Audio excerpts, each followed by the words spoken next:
As she was beginning to wake up from her sweet and peaceful sleep, a little girl dressed in dirty clothes found herself in a luxurious room filled with people wearing equally luxurious clothes. She suddenly jumped up from the soft couch where she had been spending all her time while asleep, startling all the adults in the room. The place where she was now was not clear to her, because she remembered falling asleep in the attic last night, but it so happened that in the morning she found herself in this mansion.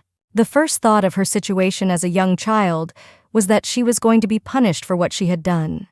She sat down with her knees pulled up and her ears covered. She was called out by the woman who had recently been standing by her couch, calling her younger daughter. She held out her hand, inviting her to get up and look at the woman she was to call her mother. The whole picture shocked the girl to her core. She did not understand what she was doing in this aristocratic family. The only thing she remembered before falling asleep and ending up here was that she closed her eyes tightly from the intense pain. The woman who called herself the mother of this poor girl said that they had very little time, because the first manifestation of the ability is very short. She was holding a handkerchief and wiping her tears. It may have been very difficult for the little girl to understand and experience this now, but she had to remember one thing. They would meet very soon, because they were her real family. The woman's words about a good family were like a fairy tale for this girl, because before she came to this family, she lived almost without a home and had to do dirty work. The family was a dream for her. She assumed that it was just a magical dream, but one of the people present, who called herself the girl's older sister, said that it was real. She and her older brother would be waiting for her and worrying. Although they may have been disturbing and worrying at first, they will cause her heartache, but that will change in time.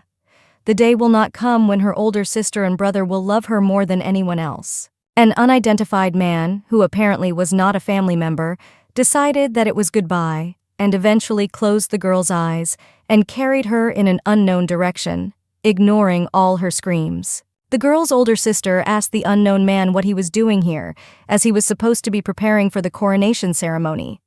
In general, he should have left the first meeting with this girl to the family. They had to accept it, because that was what they were going for. They warned the man not to show his face in any case, because the little girl should not know too much about her future. 15. The man took the girl far away from the mansion and opened her eyes. He showed her the place and told her that today she was to become an empress, and he was to become an emperor. She was the one who was to make this man an emperor, and when the time comes for her to return, it will be a time of great difficulty. The Imperial family will want everything she has achieved in her life. She was to go on a great path throughout her life, and millions of people would respect and admire her. He knew perfectly well that she would undoubtedly move only forward. She had to become happy. These words struck her right in the heart, as if a power had appeared in her, and the time had come. The future emperor said goodbye to her and promised that they would meet again in the future. Just as she knew it would be, she woke up again in a horrible attic surrounded by dirty boxes. Although she hoped that it could be real, she knew full well that it might happen. But it would definitely not happen to her. The place and the people who lived there, who introduced themselves as her real family, surprised her. She didn't understand the meaning of it, but her heart was beating wildly as she imagined that she had such a good family. The door to the attic opened quickly with a loud bang. A man had just entered the attic, ordering her to wash her clothes yesterday, which she had not done. He called her useless and continued to scold the little girl. According to him, it was too small for their family to sell, so he could not do it yet and was very angry about it. He was telling her to get up off the floor quickly and go do something. The only thing she was happy about was that she had left the attic unharmed. She was supposed to start washing the clothes that the man had given her, but her hands were too cold to do a good job. In addition, she had no soap. No one had soap in the slum, so the clothes remained dirty. Recalling that dream, she recalled how magical it was, and how it was like a real fairy tale that she had wanted to enter since she was a child. She remembered all the faces of the people who had met her and called themselves her family. Almost all of them had black hair and purple eyes, except for one woman who was her mother. 26. But in her family, which she considered her own, everyone had different hair and eye colors. Her parents had brown eyes, which were very common in the empire, and her brothers had blue eyes, which were quite rare. The girl herself had purple eyes, which closely linked her appearance to that of the family in the dream, leading her to believe that she was indeed their relative. Just thinking about it made her heart pound in her chest, but she had to keep her mind on such silly thoughts, because if she didn't finish the laundry on time, she would suffer the consequences. In addition to doing the laundry, she had to clean the house and cook, so she had no time to dream and make foolish assumptions that filled her mind. The girl was approached by an unknown man who did not introduce himself and looked like a bandit. He frightened the girl, and she did not understand what was happening, as she could not even let him pass. The unknown man who looked like a bandit was surprised to see that the girl actually had purple eyes. He promised to tell an interesting story when he got too close to her. He quickly turned away from her and put his hands behind his neck, telling her that her father had recently told him something interesting when he was in an unsettled state. It was the fact that he had long ago taken a sin on his soul and gotten rid of one of the nobility, and he wanted to boast about it, or make his interlocutor feel as if he had no fear. Of course, this was not true, because usually nobles do not go unaccompanied by a knight or someone with a weapon in their hands. Moreover, it was impossible for a clumsy man like the girl's father to kill a grown man, an aristocrat who had been taught to use a sword since childhood. In general, this man did not see the point in the story of the girl's father, because no one had ever left the slums, and aristocrats did not even look at such places and neighborhoods. The lie remained a lie until the man heard something very interesting in the temple that could confirm the truth of all the above words from the girl's father. He took out of his pocket the magic crystal ball that he had stolen a long time ago to sell. It was the most inferior magical object that could now confirm all the man's assumptions. With this ball, he wanted to test whether the little girl had mana, so he put the crystal ball in her hands. Lucifalo's aristocratic family had black hair and purple eyes.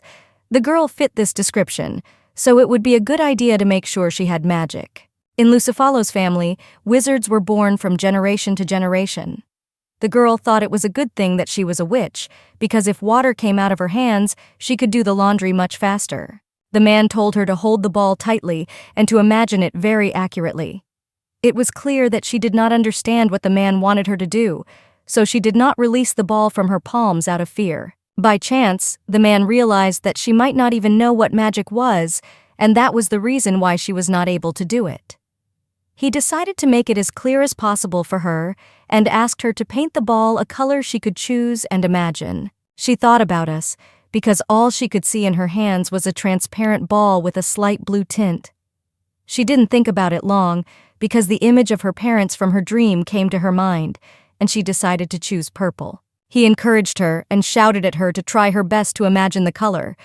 Thoughts of a beautiful and loving family made her heart flutter, and this flutter passed on to the crystal ball. Already despairing, the unknown man began to think that it was just a fiction to make himself look better in the eyes of others, and the reason for his lack of clarity of mind. Suddenly, the ball in the girl's palms glowed so brightly that it outshone the sun. She did not expect the color to be as magical as she had planned. The man himself was beside himself with happiness, claiming that such a chance comes only once in a lifetime. This moment was to become a turning point and completely change his life, as well as the life of the little girl. Not only was the man surprised, but the girl was also surprised that her wish had been transferred to the balloon so easily. She thought that the unknown man was also excited because he liked the new color of the balloon. He could not control himself and his actions because of his joy, so he ran and jumped into the small lake, continuing to call the girl his savior. He promised to return very soon and left the girl with an instruction to wash her hair thoroughly before he came back, because her hair had been very dirty for days. He promised to find her real family in exchange for her keeping quiet about their little discovery in her home and not asking any questions. When she returned to her house, the girl's father told her to go back to the attic and spend the rest of her time there until it needed cleaning. She obediently went back and lay down on the floor, thinking that she had not eaten anything since yesterday. Going out to her father would be a terrible thing to do because he would be very angry, so she decided to stay in. When the dining room was quiet, she decided to go out quickly and clean the table before returning to the attic. As she was holding the dishes, she was frightened by the man they met this afternoon. One of the plates she was holding flew to the floor and broke loudly. Because of this broken plate, she didn't know what her father would do, but she knew for sure that it would end in something terrible. The man was still standing in the half-open window, trying to draw the girl's attention to him, but she was still worried about the consequences of her reckless behavior. He told her to stop crying and go outside. He had some news to tell her that had kept him away for half the day. When the girl left his house, he began to tell how the guards did not believe his story that he had found a member of their family, and he was detained on suspicion of deceiving a nobleman. The girl let all these words pass by her ears, because she could not concentrate on the interesting story of the unknown man about the help for this girl, which she did not even ask for. He reported that his raid was not a failure, as he found the girl's real family, who had black hair and purple eyes, just like her. After calming down a bit, the girl began to draw with a stick on the road. The man did not understand her drawings at first, because he took them for hieroglyphics, but then he realized that she was trying to depict a family, but he made a slight mistake in naming the family that the girl has now. After 3 more explanations, she was finally able to explain to him what they were going to do. Even the man himself did not know about it until he was released from prison today. In her drawings, she depicted a duchess who had the same brown hair and brown eyes as the man the girl had previously pointed to. The other 3 family members, namely the father, brother, and sister, had the same black hair and purple eyes as the girl, as she had pointed out earlier. The fact that she told the truth meant that her dream was not a random dream, and perhaps through her magic she was able to contact her real family. Her heart started pounding furiously in her chest again.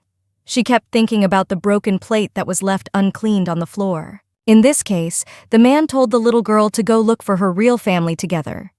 All that was unknown were his plans, but escaping from this house was another dream for the girl. It turned out that they were now considered allies. The man promised that the girl's life would change completely now that he had this little piece of luck by his side. It was the first time in her rather short and horrible life that she had ever come to the capital of the kingdom, Davemont. She couldn't stop looking at the beautiful buildings, but her husband told her not to be so distracted and to follow him. Compared to the slums, these buildings were like a whole new world. She couldn't get enough of this magical atmosphere. After examining the little girl from head to toe, the stranger could not leave her like that, so he suggested that she go to a place where she could be quickly cleaned up. This place was a little strange, but better than home. The woman washed the little girl's dirty hair well, leaving not a drop of dirt on her body. After all the procedures that made the girl cleaner, the little girl simply blossomed before his eyes. Now the man understood why she was not allowed to wash. From the first glance at her, it was obvious that she was from an aristocratic family, so no one could sell her to the rich. But if her parents had spent more time raising her, she would have been able to live a normal life as soon as she left the slums. They left the nice woman and thanked her for this magical improvement in the girl's appearance. The woman herself was glad to put such a beauty in order. A moment later, the man came out of nowhere with new clothes for her. It was good that she came to trust this man and go with him without any questions. At first, he thought that the gang men would steal it, but if he asked them for help, he would have incurred unprofitable expenses and problems, and their little operation would have failed. He wanted the girl to tell her real father something nice about him, or at least try to show him with her own hands. Their little trip should be interesting. The man caught a carriage that was passing by, and he also told them to take him and the little girl to Duke Lucifalo. The journey to the duchy of Lucifalo was a long one, and during that time they fell asleep in the carriage. Their sleep was disturbed by the coachman, because they were faced with an obstacle in the form of dozens of knights who blocked the entrance to the duchy. One of them asked why they decided to visit the county. After that, he ordered everyone to get out of the carriage and show their identification documents. Behind the man's back was a little girl who was frightened by the sudden stop. The knight immediately noticed something was wrong and took off her hood, completely revealing her face and hair. He immediately recognized the duke's younger daughter Grazia in this little girl, and loudly announced this to the rest of the knights standing behind him. Nevertheless, the rest of the knights showed them courtesy and offered to go to the duchy's mansion, while the knight who reported the missing daughter continued to stand by the carriage and recall the words of the unknown woman, which turned out to be true. At the meeting with the duke, the man said that he had found his daughter in a slum where she was treated like garbage without the basic right to rest. The man was equally surprised that the duke personally came out to them to verify the accuracy of the information about his missing daughter. The little girl looked worried, but she was still able to recognize her father, because she had seen His Highness Duke Marcin Lucifelo in a dream. Throughout the conversation, the man kept his eyes on his daughter, so she could see his familiar and serious face in detail. It was strange that he looked much younger now than in the girl's dream. His eyes had also become much gentler with age. He asked one of his maids to bring something that turned out to be a magic crystal ball, but now of a much higher level. The man noticed that the girl had already seen a similar ball before and was able to show him her magical powers, so all she had to do now was repeat the same thing, which was not very difficult for her. She was a little worried, and it really wasn't that hard for her, but she kept thinking that all the events were a coincidence, which led to more worry. With the magic crystal ball in her hands, she was worried about doing something wrong, so she couldn't compose herself and concentrate. It was also a tremendous pressure for her to hear all the words repeated to her non-stop by a stranger who was her ally. He tried to encourage her, but his words sounded more like coercion and a desire not to fall face first into the mud in front of the Duke himself. Despite all the attempts to do something, the girl eventually failed and the ball remained the same color as it was. This was enough for the Emperor to tell them that they had wasted his time, but even after that, the girl did not stop trying to change the color of the ball. They were interrupted by a maid who said that the Duchess had already arrived in the Duchy of Lucifelo, and she was already standing behind the maid. She asked if this was the child sitting on the couch holding a crystal ball in his small palms, which she had been told about. The little girl recognized the voice immediately, because she had heard it before in her dreams. It was the voice of her mother, Duchess Lucifelo, named Nia. Only when she remembered her mother's words from the dream, that if they met again, she would love her more than anyone else, did the crystal ball in her palms glow a bright purple. This shocked the little girl's real blood relatives, and the man who brought her to the duchy brought tears of joy, as he had already lost hope for a good ending to this story. The ball in the girl's palms had magic that reacted only to members of Lucifelo's family, so the fact that she was a relative was undeniable. Nia held out her hand to the girl and invited her to walk around the estate with her. Of course, the little girl did not mind at all, so she gladly accepted her mother's offer. The girls left the room while the Duke decided to have a serious talk with the man who had brought him his daughter. From that moment on, all the words that the stranger was going to say should be the truth. Walking around the estate holding hands, the woman decided to ask the child she was holding how old she was now, since Grazia, who was the missing child of the Lucifelo family, was about to turn 10. The child looked much smaller than a normal child of 10 years old.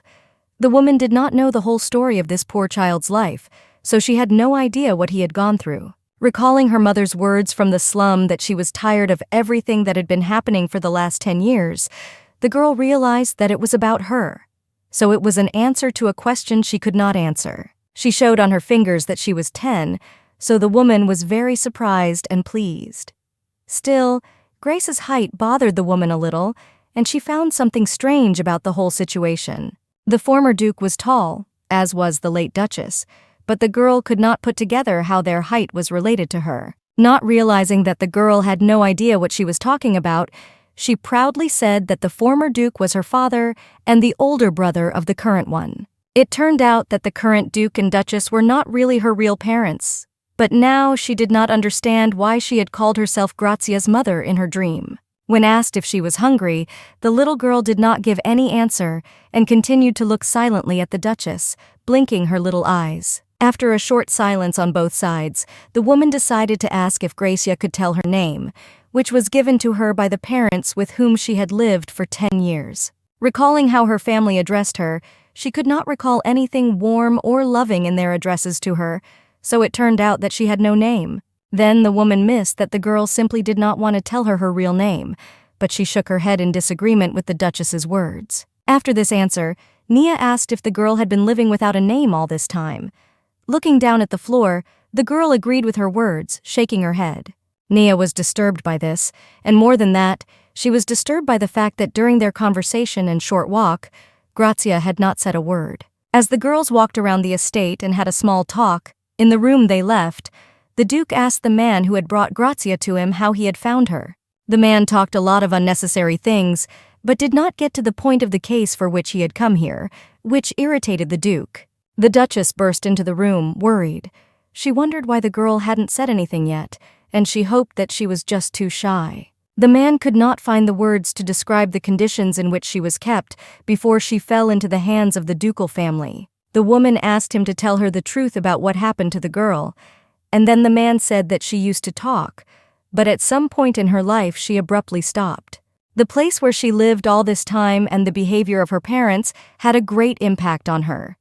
Perhaps because of this unpleasant experience, she really lost the gift of speech. During a serious conversation, the girl was put in a separate room and made to wait.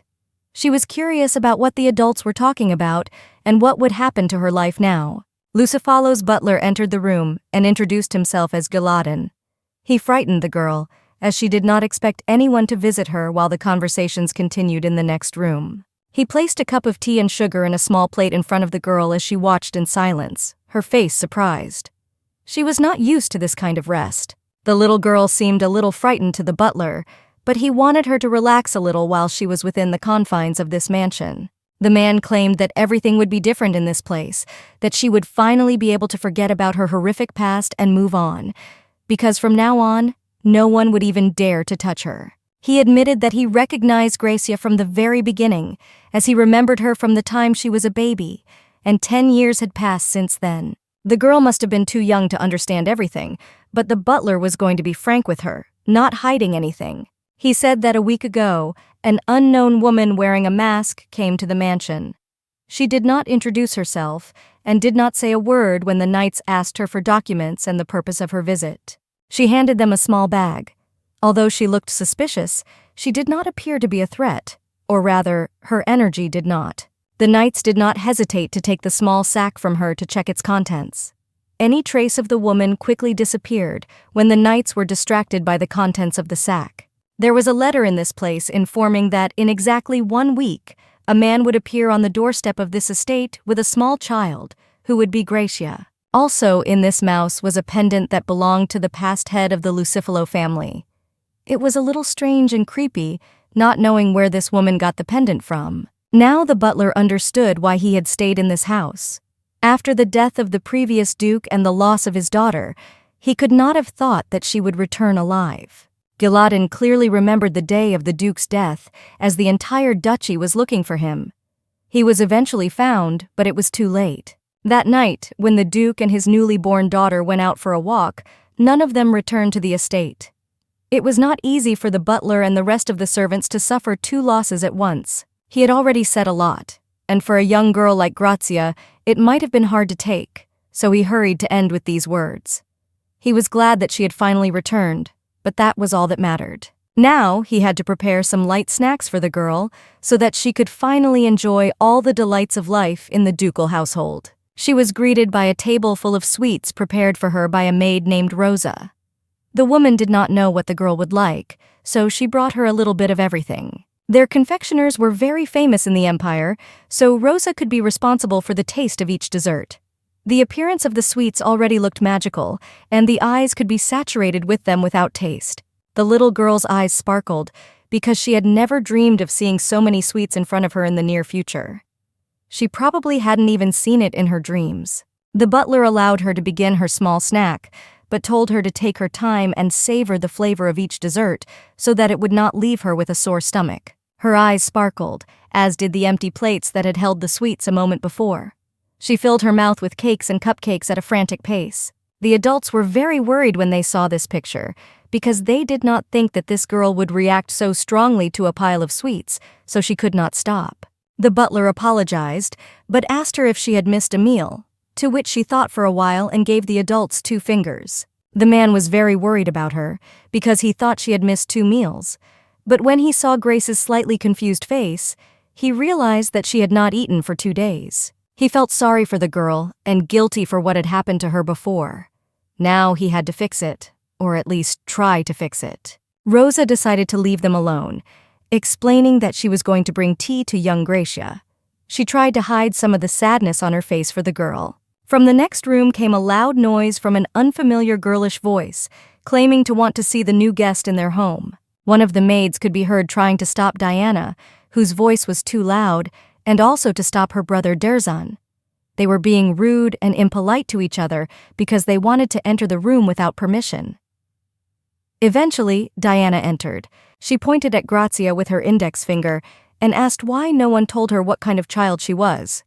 She knew that she had black hair because she had seen it through the window when she entered the mansion. They were the children from the girl's dream, but Diana was much louder than she had been then, even though she had grown up that way. Their words about the girl's appearance were confirmed when they saw her in front of their faces. She wanted to know if the girl belonged to the Lucifalo family because she had the characteristic signs. She was extremely annoyed that no one wanted to tell her the truth, and the girl herself was silent. The butler tried to stop Diana's assertiveness, but she did not stop making her assumptions.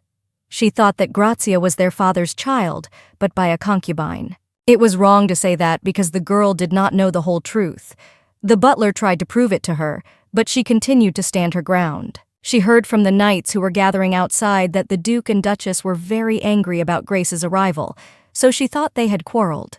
The butler was more disappointed with the twins than ever. Their behavior forced him to scold them, which he was not happy about. At these words, Diana began to cry loudly.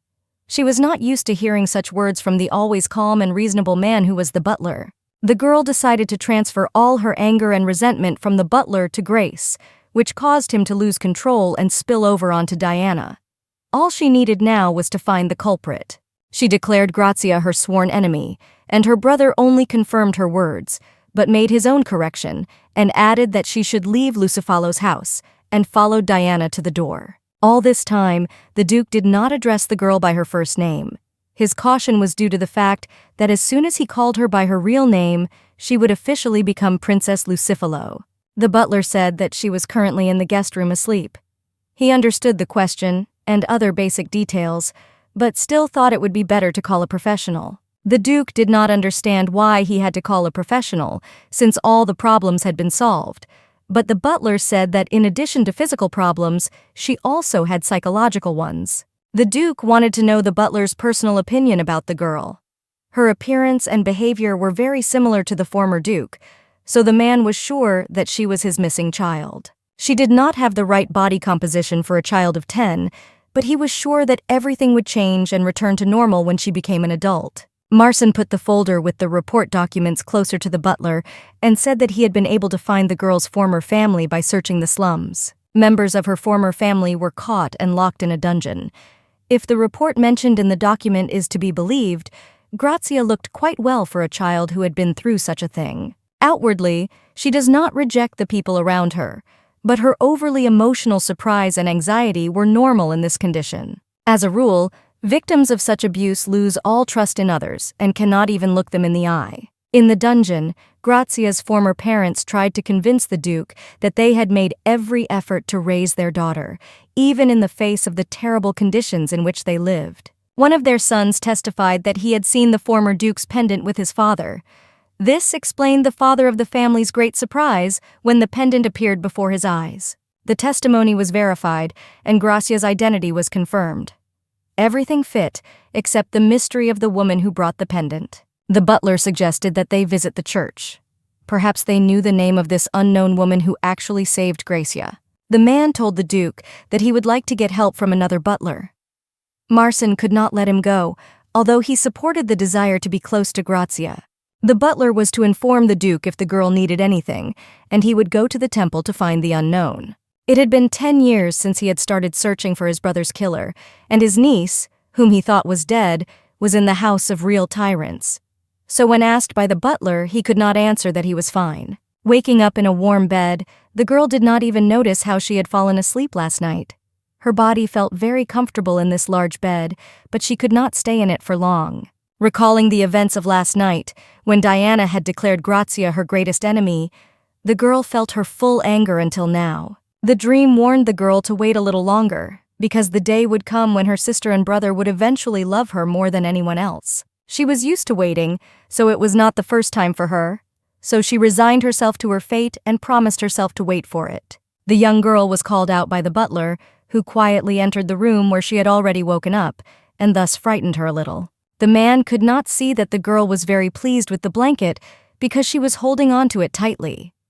Of course, the girl liked the blanket because she had spent all of her past life on the cold floor. He finally ordered the maids to enter the room in which Grazia was now, including Rosa. with whom the girl was already familiar. First, the maids were going to teach a little girl who had recently arrived at the house how to wash her face. To begin with, she had to dip her palms into a small city pool of water, which, to her surprise, was warm. In addition, roses added an even greater effect. Now she had to use a soap she had never held before. It was in the lovely shape of a flower, and the woman allowed it to lather. The girl did not understand how the soap could be so beautiful and fragrant, since she had only ever used something that was black and smelled bad. This left the nice clothes, which were also washed with cold water from the river, dirty and still smelling unpleasant. Here, too, the girl was unable to find proportion, just as with the sweets, so she was soapy until she was stopped by Rosa's words that she could stop now. The woman was pleased that the girl had responded well to the fact that she now had to be clean, according to the Luciferian lineage. It was just the beginning, so they shouldn't have been so excited to learn even more about their new happy life. After all the morning procedures, the girl was already waiting for the butler, who gave her a small gift in the form of sheets and colored crayons. Now, whenever she wants to say or ask for something, she can simply draw it and give it to her husband, which would greatly improve her communication with the rest of the people in the estate. In addition, the man asked Grazia how her first lesson in aristocratic etiquette with Rosa went. There was so much information that the girl had to memorize, even though she was not used to performing such actions. The man missed that she liked it and had a good time. He also said that after a while the girl was to go to the temple with Mrs. Nea. The girl had heard a lot about the church from strangers she had passed in the past. She had heard about it, but had never been there. The temple turned out to be a beautiful and bright building, where Grace thought an angel would descend at any moment, so the girl still could not believe that they were going to go there. The butler promised that the girl would learn a lot of information during the trip to the temple, so she had to be patient and wait for it. While she listened to the man, she decided to use her new crayons to draw the Duchess. He said that Grace had problems with malnutrition and stunting, but in general she had a healthy body, which the woman should have seen in the report. But despite all this, the man was more concerned about the moral state of Grace than the physical one. The fact is that as long as the girl felt in danger, it was unknown when the so-called trigger would appear. It could be, for example, that she will again be under pressure from someone or something more, and this pressure will develop into something else, and her reaction, that is, a trigger, to these events can be anything. The reactions of people who had something to lose and those who had nothing to lose were very different. So now Gracia's new family had to create the best possible conditions so that the girl would not even think about being punished again. The woman had to show her that she was now safe and loved, so that the girl would not think that she could be left alone. Nia did not know if she would be able to cope with this hard work, because besides Gracia, she had 2 other restless children. The fact that the little girl had a mental wound would be especially difficult. Grazia could not stay in the same outfit all her life, so Nea prepared for her the clothes that Diana used to wear. The girl had never seen or worn such clothes before. Looking at herself in the mirror, she felt uncomfortable with how good she looked now. The Duke was busy today, so Nia said that she and Grace would visit the white magnificent temple. The woman was trying to teach the child the rules of etiquette, so she asked him to give her one hand and put the other on the skirt of her dress and hold it, just like she did.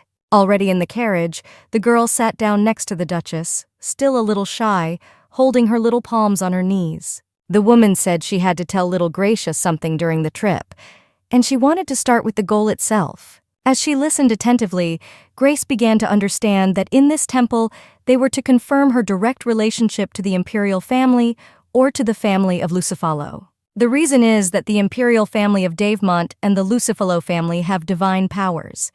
In ancient times, Davemont, where Grace and the rest of the heroes are now, was an empire, and in the past it was a kingdom. Nason Devante was the king of Davemont at the time. There was also an archmage, Miar Lucifalo, who changed the entire system of magic. The 2 of them later had 2 children. Both were boys. The first of them inherited the title of prince and became king of Davimond, and the second became the head of the Lucifalo family. Then King Nelson and Queen Miar received a blessing and divine power that was different from magic. Since then, this power has been flowing in the veins of the ancestors of the Emperor's family and Lucifalo's family. Every generation had someone who could use this power other than magic, so in this temple they could find out if Grace had this power. The woman started to tell me more, but quickly realized that this information was too much for the little girl. So she concluded that as soon as they received confirmation, Grazia would become Lucifalo. And if Grazia becomes Lucifalo, no one will dare to think of her as a child from the slums. She will be considered a princess from a great noble family and will finally be able to forget about her past. She could not believe that she would soon become an aristocrat. Before, she could not even find the courage to look up at the aristocrats, but now she would be standing among them. Two men burst into the carriage, shouting that they were against it, and they frightened the Duchess and the little girl, who clutched her shoulder in fright. It turned out to be two twins who did not want Grace to join their family.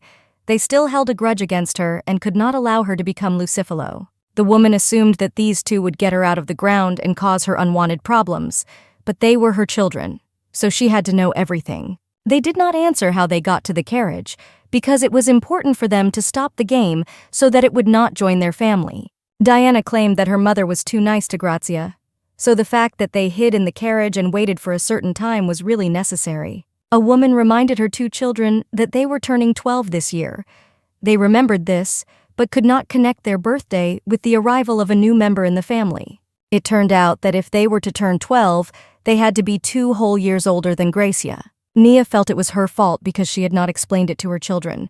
It was going to come out eventually, so she had to tell them now. The older woman explained that Grazia was a blood relative of all of them, but she was not her own daughter.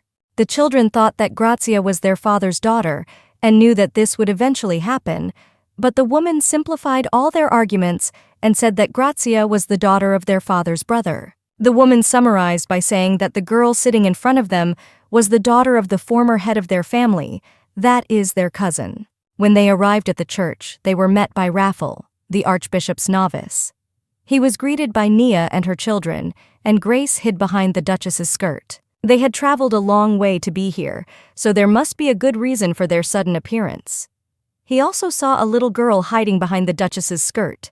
The boyfriend suggested that she was not feeling well, to which the Duchess replied that they had a small problem and wanted to meet with the archbishop. The temple inside seemed no smaller than its external dimensions.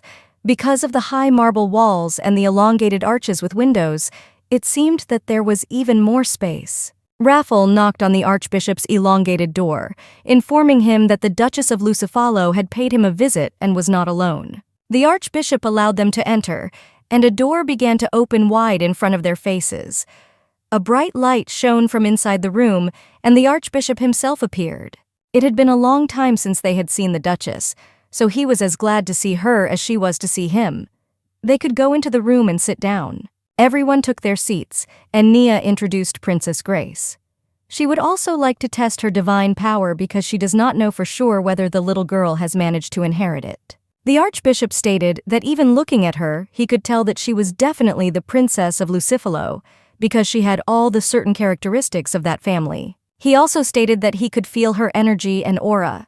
The members of the Lucifalo family have always been distinguished from each other by their unique aura. As far as he knew, 10 years earlier the former duke had visited the church with his daughter Gracia, but he was not yet an archbishop, so he could not say whether the archbishop had confirmed her divine power. The former archbishop, who is now the pope, was conducting the inspection at the time.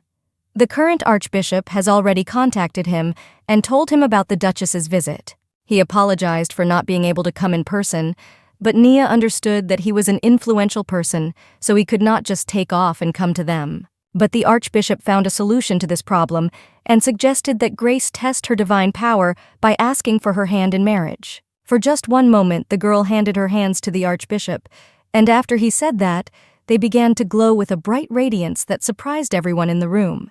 Gracia was a direct heir to divine power, so the duke should have been alarmed by this. Archbishop Doki could not say anything, but could only report that the twins had very little spiritual resonance. The children were in the room while the adults went away to discuss some things. Suddenly, Diana heard a grunt from Gracia, who was sitting in front of her. There were tears in Gracia's eyes again. Diana was very annoyed by this, as she did not think that this situation could have provoked them. Grazia herself recalled how the Duchess in her dream called herself her mother, but in fact, the girl was not her daughter. She was confused. Now everything was clear to her. Her words were a lie, so she thought she would be alone, and now she was scared. If the Imperial family found out that Grazia had the ability to use divine power, they would most likely arrange a test for her, and this was a great concern of the Duchess. The Duchess was so deep in thought that she completely forgot that she was not alone in the carriage, and her younger daughter missed that her mother was ill based on her sad appearance. She wondered if the former Duke knew about Grace's powers, and if he did, it might have something to do with his death. The woman thought and commented on Grazia's slightly agitated and tired state. The girl raised her head and looked at her. Suddenly, a sword flew through the carriage window, breaking the glass and sticking in the floor. Fortunately, the sword did not hurt anyone.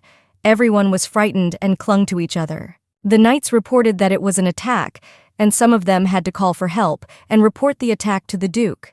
It was an attack that no one had even guessed about. The woman took her children to the floor of the carriage, hiding them from danger.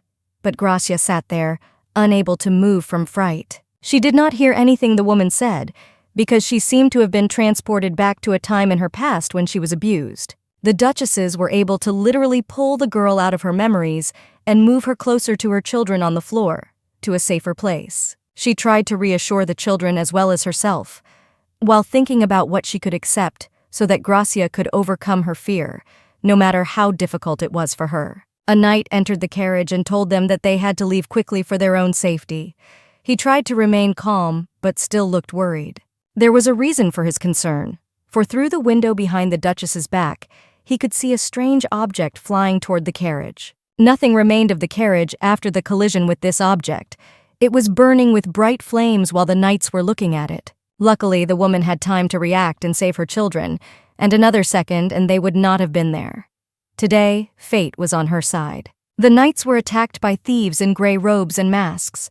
One of them ordered Nia to run to the safest place and not let the children see it. The woman ordered the twins to hold hands and not to forget about Grazia, and to run as far away from this place as possible without looking back. Diana started shouting that they could not leave their mother alone, because they had magic that they could use to help her. Since the woman could not use magic herself, they are now obliged to protect her, as she protected them in the carriage. Turning to Grazia, the woman wished they had a little more time to tell her everything she knew, but events ruined everything. There was an explosion of energy behind her, but she was able to protect the children from it, except for Grace, who was too far away. There was a thief who was dressed like the others, but he had a distinction that indicated that he was a magician, and that he had performed the 2 explosions of magic. Grazia had to run away to save herself at least, not looking back. They continued to be approached by the unknown magician who had come for the little girl. The woman was confronted by twins, who said that they would not allow this sorcerer to hurt their mother, so they would protect her at all costs. The woman realized that the magic of these 2 was not enough to create a powerful shield that could protect them all. She also ordered her to run away as far as possible, but they disobeyed. They could not leave their mother alone. The sorcerer prioritized himself, deciding to get rid of the Duchess and her children first, and only then move on to the girl. The children stood in front of their mother and combined their magical powers to create a shield. This would definitely not be enough to neutralize the threat of such an experienced sorcerer with strong magic. Almost at the point of working her magic, Grace joined them, and her magic shone brightly in front of everyone present. Unexpectedly, the girl turned into a grown-up girl who defended herself against the twins and Duchess Nea. She started to move towards her family, but suddenly woke up. She had been lying on a comfortable couch the whole time, and was woken up by Diana, who told her that she had written her what she had to say tomorrow. Diana began to worry because she thought that what was supposed to happen tomorrow happened today, and, with a panicked look on her face, began to tell me that in this future she had been taken back 10 years. But since both Gracias could not exist in the same time frame, the little Grazia was in the future. Most likely, because of this power, the 2 of them had the ability to change worlds. There were still a few minutes left, but Diana had more to say, but she didn't say anything now. She also noted that the girl was not to tell anyone that she had seen her future. When the past changes, the future will also change, and the body is then dealing with a cause and effect relationship that can negatively affect it and its environment. If he hears information about traveling between the future and the past, he will not be affected, but if he hears it from others, he will suffer consequences. The Duchess and the butler ran into the room, worried for Grazia's safety. They realized the situation, but could do nothing. The woman had wanted to tell her so much when she was 10 years old, but now she was sorry that they didn't know how Gracia had felt before, for which she wanted to apologize to her for so long. She didn't know little Gracia very well, and was still an inexperienced mother herself, but she loved her all the same. Now she could proudly say the full name of the girl she used to address as Tia, and the woman was her mother, who loved her younger daughter very much. Meanwhile, Grace, who was in the past, stood up to defend her family against the magician who was about to kill them. She didn't look worried or afraid because she knew she could defeat him. She began to tell him that her father had to tell her something today, but the thief was not going to hear it and wanted to kill her as soon as possible. At once, all his magical powers, which were directed toward the girl, became rose petals and all over the ground around them. She went on to say that when the moon was shining and the earth was shrouded in fog, she had to protect her people from a dangerous enemy.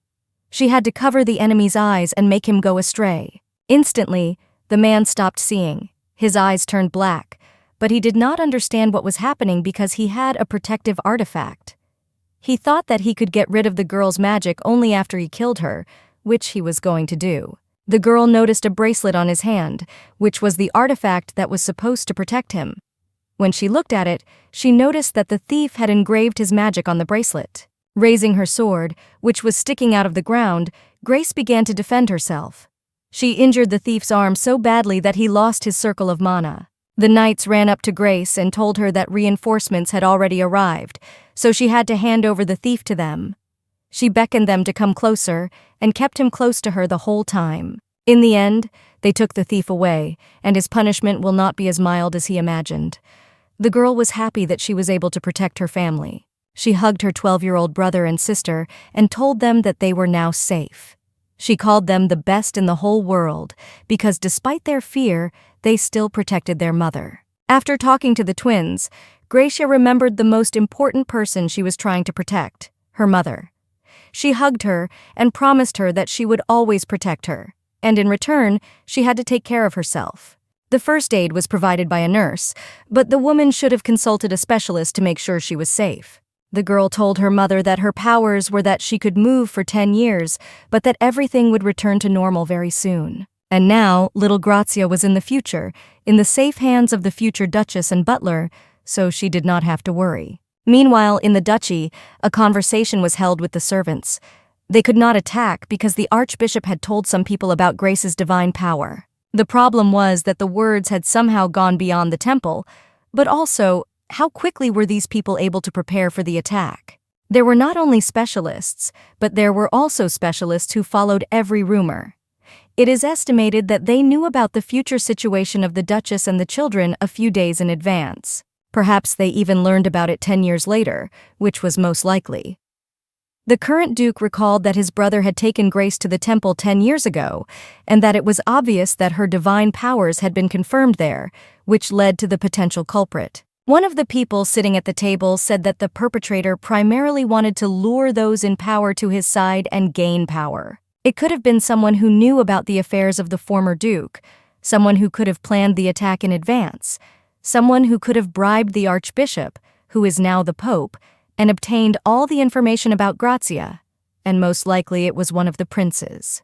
The Duke understood what to start from, and said that first, the commander of the Knights and Galladon had to check for spies among all the people who were close to Lucifalo's family. It was dangerous to make accusations without any evidence, so the Duke had to choose the most dangerous suspects and keep an eye on them. During the interrogation of those who attacked the Duke's family members, the servants learned nothing, because none of them even said a word about their employer. The man also stated that given the level and skills of these sorcerers, the likelihood that all interrogations would be futile is very high. The man from the slums, who had been Gracia's father for a long time, also did not say anything detailed.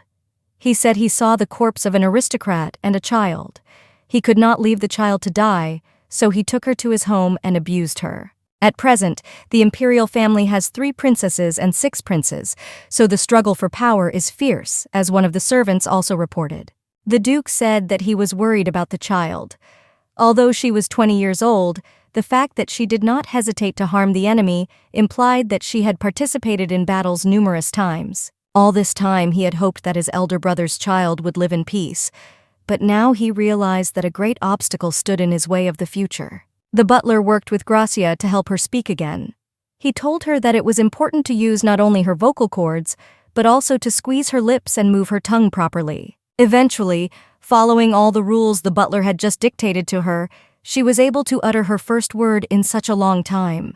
That was enough practice for today, so the man closed his textbook and realized that he also had something important to tell Grazia, namely the story of Lucifalo and the Imperial family. He began with the fact that the former duke, that is, Grazia's father, being a descendant of the Archimagus, had powerful magical abilities, and at the age of 30 he became the youngest leader of the Knights Templar Empire. Although it was a secret, Duke Marcel did not like to put much effort into work, so since he was unable to get into politics or start a business, he decided to spend the rest of his life with his family. It is not because Lucifalo is different from other aristocratic families.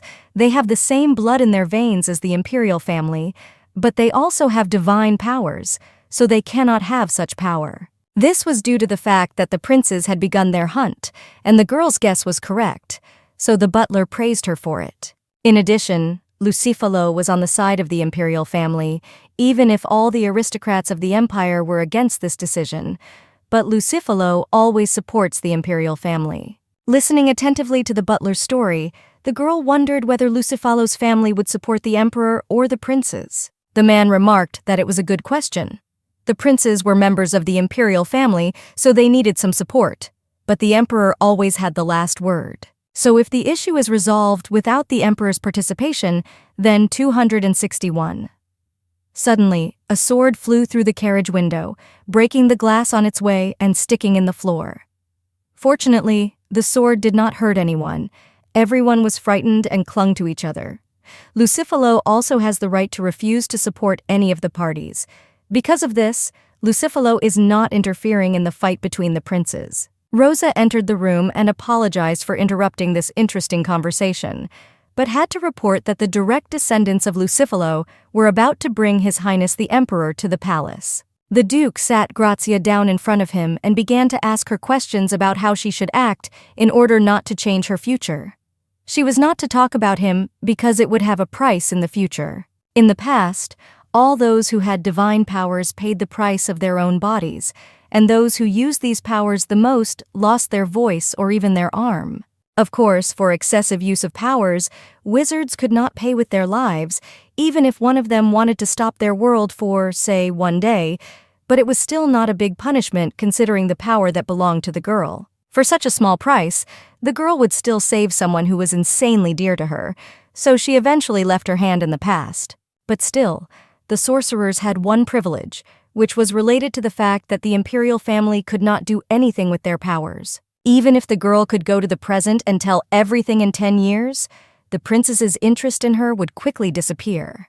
The rest of their time was to be spent preparing for the meeting with the emperor.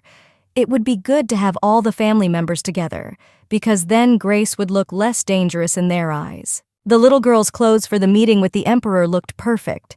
The cute hat and cape turned her into a real doll, which looked very pretty. When the girl noticed the Duchess enter the room, she quickly ran up to her and asked if she looked like her older sister Diana. The woman said that Gracia looked like her sister even without nice clothes, because she had similar hair color and the same eye color, which the girl herself noticed. In the Imperial Palace, Grazia could see not only his high separator, but also other nobles such as the Empress, the Queen, princes, and princesses. But if the girl was completely frightened in front of strangers, she could always hide behind the Duchess's back. After seeing Gracia, Diana said that she still hated her.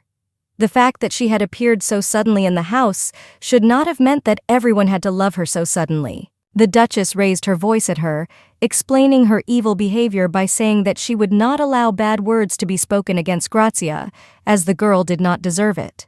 Having already arrived by carriage at the Imperial Palace of Davemont, the Duke informed Grazia before leaving the carriage that His Highness might ask her to show her strength. The man asked her if she could do it, and the girl confidently replied that she had been preparing for it, so I can't just ignore my efforts. One of the servants told the emperor that Marcel Lucifalo and his family had arrived at his palace, and that Princess Grazia Lucifalo had come with them. Before them on the throne sat Emperor Barandian Davamont, and other nobles gathered around them to watch the visit. The emperor asked Duke Lucifalo to raise his head, who bowed before him. The emperor saw a girl who was different from the twins and asked if she was Lucifalo's Greece. He asked her to come a little closer and tell him about her power. The girl was very nervous because she saw so many unfamiliar faces watching and whispering to each other. In this case, the emperor laughed out loud and said that the duke himself had to answer for the little girl. The man explained that most likely the princess had not yet fully recovered from the attack by the bandits. Grazia herself felt stupid and guilty for saying she could have done it, but in fact, she couldn't take the will to do it. It would probably have been better if an adult Grazia from the future had been there. She wanted to be strong so that she could protect the duchess, the duke, and her sister and brother on her own, so she didn't think twice about using her power to transform into herself from the future. A moment later, Gracia Lucifala appeared before the emperor, who was finally able to introduce herself.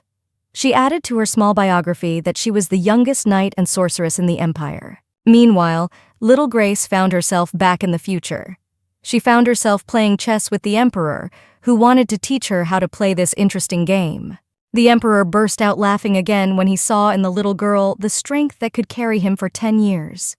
The whispers continued in the hall, but Grace did not pay attention to them. If the girl was a knight sorceress, she was most likely under the command of the emperor. To see the future of such a dedicated and wealthy person was truly a divine power that brought everyone in the room, even her family, to tears. The emperor had no choice, since the young Princess Grace had run away from him out of shame, so he had to ask at least for Grace from the future. When asked what her power was, the girl explained that she had the ability to change places with herself in 10 years. The main reason for using this ability is to protect her family, which she was to use at the appropriate time. There was always a price for any divine power, so the emperor wanted to know the price of Grace's power, to which she replied that she had none. However, she still had something.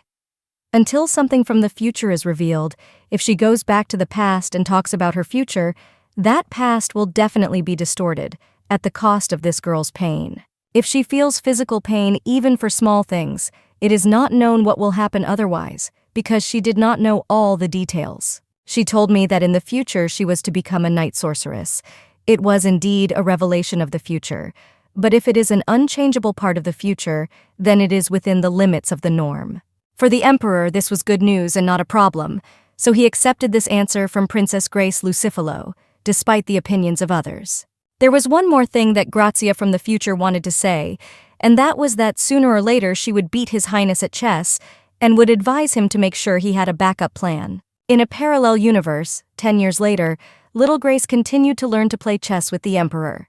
He asked her if she knew the most important thing about chess, and she shook her head. The man said that the most important thing in chess was manners.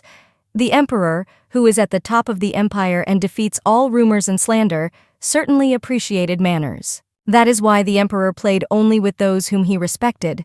But surprisingly, Grazia was an exception, because he not only respected her, but was infinitely grateful to her. The girl missed that in the future she did something that really impressed the emperor and earned his respect. Another equally important factor was the calculation of moves and the endless struggle against them. In chess, as in life, the one who sees much more wins. A man handed a girl a queen piece that is different from the others. It can move in all directions, so it is the strongest piece on the board. It should be treated with care, but it was extremely important. So he asked the girl to become the same strong piece so that it could move in any direction. Of course, now she knew that she had nothing but her family, but sooner or later she would have a goal that would occupy her life.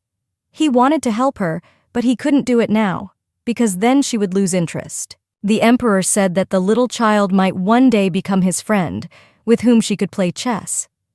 The duchess immediately missed that if they were to play chess, their relationship was much closer than that of a servant and an emperor. After receiving this information, the emperor's mood improved considerably, and he burst out laughing. He said that they were to meet later in person and discuss it in more detail. She had something to tell the duke about the future. She told him that he would need Lucifalo's power one day, and when that happened, she hoped he would take her side. The elder brother and former duke was a very kind man, so it must be that he would have supported his daughter in any of her decisions, so now the Duke was to be her replacement. He definitely agreed to do this, because it was his younger daughter's wish, which he must fulfill. The first prince, Bloshin Davemund, was visited by his mother, named Rasha, who asked him what he thought of the power holder, since white was not such a bad color. The prince still didn't understand what his mother had asked him to say, but the woman replied that he had never understood what she had told him. She had plans for her son and Princess Grazia to become a couple. The boy was surprised and said that according to the rules, Lucifalo's family was forbidden to marry members of the Imperial family. No one talked about marriage, and his mother hinted that he should just be closer to Grace. Even if her power was useless now, it would still be nice to stay close to her. The prince claimed that they were 15 years apart, but his mother insisted that he had inherited the emperor's blood and hers, so he could easily control the child. He agreed and promised that he would try to do his best. His mother asked him to come a little closer to her and lifted his chin closer to her. She told him not to miss this moment and to take advantage of what could benefit him and give him strength. He had no right to disappoint his mother. Queen Ariana Davemont was approached by one of her servants, who said that Rasha was definitely determined to take the power for herself, despite the girl's current situation. Profit certainly played a role in this choice, but a bigger role was played by the fact that Rasha wanted to appropriate Gracia, who in the future was to become closer to the emperor and had great potential power, to herself. Ariana knew that Empress Rasha would never miss out on what she wanted, so she blamed her son, the second Prince Vanin Davemont, for not being born with golden eyes. The Empress was a woman who did not hide her ambitions even before she married. The Queen had something that she missed out on, which was the place of the first prince. Her daughter, Erin Davemont, who was the third princess, argued that even if her brother was not born with golden eyes, they had many other possibilities. If Empress Rasha is defeated, the first prince's position will also change, so this could play into their hands. The Queen noted that the Empress was not an ordinary lucky woman. She was a real gambler who never gave them a chance to win. If there was no loophole for them to seize upon, it would be sufficient to induce her to make a loophole and beat it with divine power. And if the Empress was aiming for grace, it was better to get rid of this problem. Although some people talk about it, it was not important to the Empress. Recently, Lucifalo's family was attacked, which meant that they significantly increased their security around the duchy. Then her daughter came up with another plan. If they could not get rid of her, they had to make sure that Empress Rasha could not use her. Ariana meant that they could make this girl an enemy to the Empress with the help of Empress Meishu. Although Empress Meishu gave birth to a prince, she was not interested in power. And the fact that she was also Empress because she was from the Grantis family also made her one of the figures that could not be ignored in the struggle for the throne. There are many ways to come up with a solution for this situation, since the girl was still young and could take her time. This sounded good to the Queen, but her son was still useless to her. She declared, looking him straight in the face, that if he had not been born a prince, she would have kicked him out of the house long ago. Gracia had her own personal maid named Tasha, and she called the girl because they had recently agreed to go for a walk together, but she disappeared.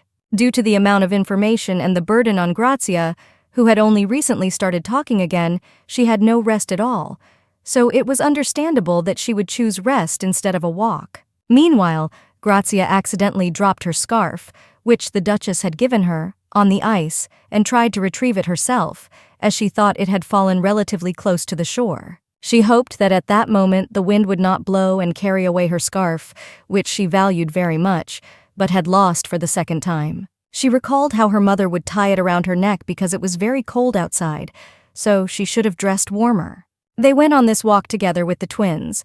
Diana still held a grudge against her cousin, even if she hid it deep inside. When she almost reached the scarf, the ice under her feet began to crack, but she could have fallen.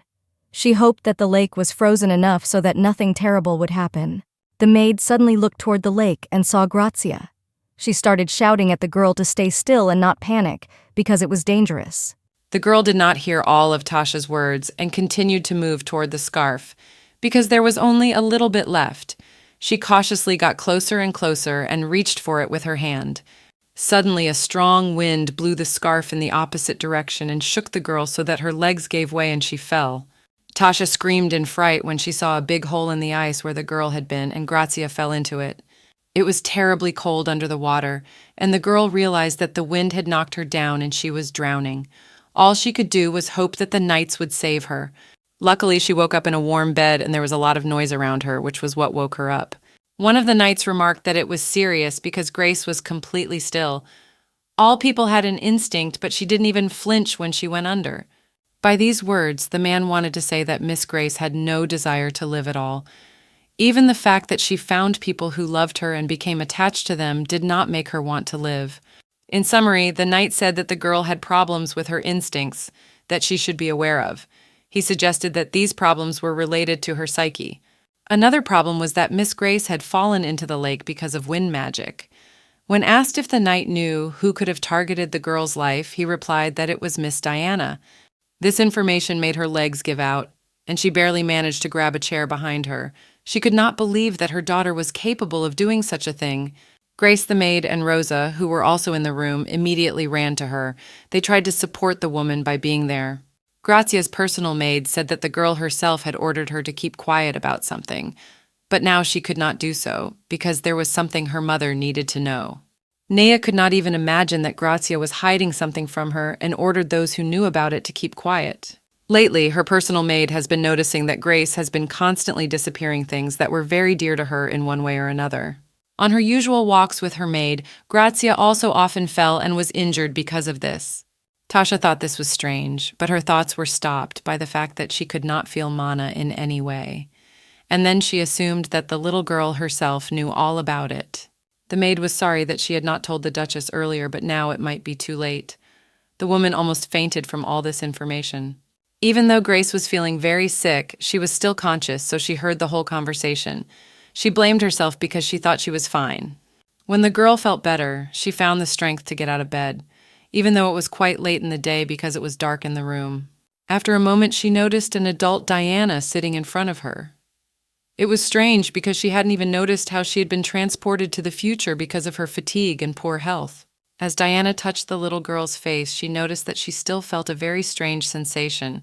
Every time she saw Gracia, she could not stop her own tears. This is most likely due to the fact that she had made many mistakes in the past, but as an adult, she could not apologize to Grace for her small version of herself. However, she should be grateful that she can finally see her little sister, realizing all her own mistakes. The little girl asked Diana not to cry, wiping her tears from her face. The young girl only apologized for not being able to control her emotions. She admitted that on the day they were attacked, she was terrified. It was the first time she had seen someone die, and she feared a similar fate for her mother. Still feeling some resentment toward Grace, little Diana assumed that it was all her fault, because she had overheard her father, the Duke, and the knights talking earlier, and they said that it was Grace that they were looking for. Now she realized that the girl was not to blame, but now she felt ashamed of her past self. She was still haunted by questions from herself about the meaning of all those hurtful words. Now she was at least happy that she had finally realized her guilt and loved her younger sister more than anything else in the world. Resting quietly in her room, little Diana from the past was enjoying her dream when it was suddenly interrupted by a bright light that made her wake up. Her younger sister from the future suddenly appeared before her, glowing like the sun in the middle of a dark night. The girl said that her strength is not very stable now, so she will appear very suddenly and unnoticed. Grace from the future was very distinct from her past self. This was due to the fact that she had changed after all, just like the people around her. She asked Diana for permission to sit down, but not getting it, she decided to let herself go. Diana's face was still unhappy with her sister's presence, so she asked her to leave because she still hated her. The adult Grazia realized that at some point in the future, Diana would eventually see her as her sister, not a rival for attention, so she responded to this sharp remark by saying that she loved Diana. Little Diana said that she did not consider Grace her sister, so she should not have done so either and should rather return to her future. There was a silence which Grace decided to break. The adult girl said that Diana would grow up to be a very strong person. Even as a child, she had taken risks to protect her mother. It was a good impression to see her trying so hard to be brave, even when it was over. It didn't matter if Diana hated Grace now. The main thing was that she didn't regret it in the future. When Grazia said that she would let the little girl think and come back later, Diana told her not to come. Grazia could not abandon her plan because she wanted to try to turn Diana's hatred into something good, but the little girl said that was not necessary, resigned to the fact that Grace's older sister had not yet gotten over her emotions. In the end, the adult girl decided to leave her alone, at least for today. But in case Diana wants to see her, she will definitely come at least for a minute. As she was closing the door, the girl said words that suggested that the light of a small star should appear in her older sister's heart, which caused Diana to have an inexplicable reaction. This visit was unexpected, but even more unexpected was the fact that after the Grace left Diana's room, many small stars scattered around the room, which delighted her. The next morning, Diana's mother told her husband that she could not recognize their children. She could not even imagine that Diana would use her magic for the purpose of putting someone in danger. A man noticed that his daughter had told him that she had not used magic to harm Grace in any way, but only for the purposes of a game. Not only did she want her scarf to fly away, but it so happened that the wind caused Grazia to fall into the lake, which must have had consequences for such a cruel act, even if it was not intended. When the Duchess called them for a serious conversation, Diana acted as if she didn't care about it at all. The girl spoke about all the bullying with Grace and also said that she had involved Derzan in it as well. The woman herself was afraid to scold them, as it could make the situation even worse, but she could not agree to let the situation continue either. Duke Lucifalo said that he would definitely talk to them about it and try to find a way to avoid disputes between their children. The woman stated with tears in her eyes that she had believed all along that Diana would grow up to be a good child, despite her openly abrasive personality. But now she simply did not recognize her. Suddenly, a familiar voice was heard outside the door, breaking the privacy of the Duke and Duchess's conversation by calling out to them. An adult Grace appeared behind the door. The woman was both surprised and pleased because she didn't think the baby would have the strength to change places now. Grazia threw her arms around her, shouting loudly that she still had a small amount of time left, so she decided to spend it seeing the Duchess again. Marcin missed that Gracia had regained her powers, but the girl herself assured him that it would take some time to fully recover, so her strength was unstable at the moment. Grazia continued to stay by her mother's side, claiming that Diana from the past had been very polite to the girl. The woman thought about it for a while and asked her child if she would tell her if Diana continued to torture her sister. The girl did not know how to answer because the adult Diana treated her with respect, and she remembered that she had recently told her that she loved her more than anything else in the world. Gracia could not tell too much about her future, so the woman had to believe what she said, but the woman saw how warmly she said it, so it must have been true. She knew what her mother was trying to say, but she claimed that Diana had been too scared before because it was the first time she had looked into the eyes of death itself, and she was afraid for her mother. The woman continued to argue with tears in her eyes that Diana's hatred for her younger sister was a wrong choice. If Diana was afraid of death, then Grace should have been afraid of it. But the woman assumed that the girl was fearless in comparison. A girl with a calm face said that she had already met death face to face many times, as many people in the slums died of hunger or disease. It was a completely different case at the lake, because she was not afraid for her own life because she knew that she was being watched and would be rescued if she was in danger. Diana is still in a state of great tension and fear, so her mother must support her and do everything she can to bring her back to normal. In the end, she remained the same restless child who needed more attention than the others. This visit did not last long, as she was already obliged to return to the future. She noted that this was not their last meeting, so she promised to come back next time. A moment later, a bright white light appeared in front of the Duke and Duchess, and little Grace came out of it. Standing in front of the door of Diana's room, Nia hesitated before knocking on the door and entering her own daughter's room. Finally, gathering all her perseverance and strength together, she put her hand on one of them and opened it in front of her. Looking into the room, she saw little Diana holding the stars her sister had told her about. The girl was a little frightened when her mother came into the room so suddenly. She was indeed still awake, as the woman thought. Diana's mother also sat down on the bed where Diana was already sitting, and she suggested that they sleep together because if she was with her daughter at night, the darkness would no longer be so scary. While lying by her daughter's side, Nia asked her about her fears, reinforcing that she could confide in her any of them. The butler said that if anyone in Lucifalo's family wanted to know anything about magic, they would have to get permission from the emperor himself. The maid Tasha had already tried to suggest that she expected a small and more or less stable Grace today. The man went on to say that he thought the rule was quite unreasonable, but he was only patient for Miss Grace's sake. After the incident, he eventually changed his mind, as Miss Grace's powers were unstable and they now had to make even more efforts to help the little girl regain her magic. The girl, sitting directly in front of the butler, was a little surprised by his enthusiasm to restore all the magic she had before, unlike her personal maid, who was completely shocked by the man's behavior. Finally, Tasha could not keep silent any longer and decided to ask her husband if he would teach magic to Miss Grace. The man answered this question by saying that it was important to him, but he could not teach this little Grace if he did not know how to use magic.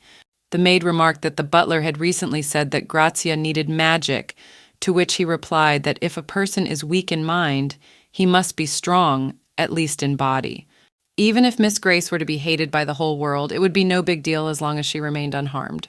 It was also hard to imagine that Miss Grace would be hated by the whole world, and she did not think that the girl would use magic dangerously. But it was a real outrage to teach magic without the permission and knowledge of the Imperial family. That is why the man suggested that Grazia could start studying magic on her own. Then she would be able to control her level of knowledge and improve it on her own. Miss Grace was an extraordinary learner, so the butler was almost certain that this training would be the right way to develop a balance between learning and discipline. Although the butler's family did not belong to the mana owners, everyone was taught basic knowledge of magic from childhood. With the right upbringing and a willingness to learn, the man had every chance of raising a brilliant sorcerer, which he planned to do with such a good student as Grace.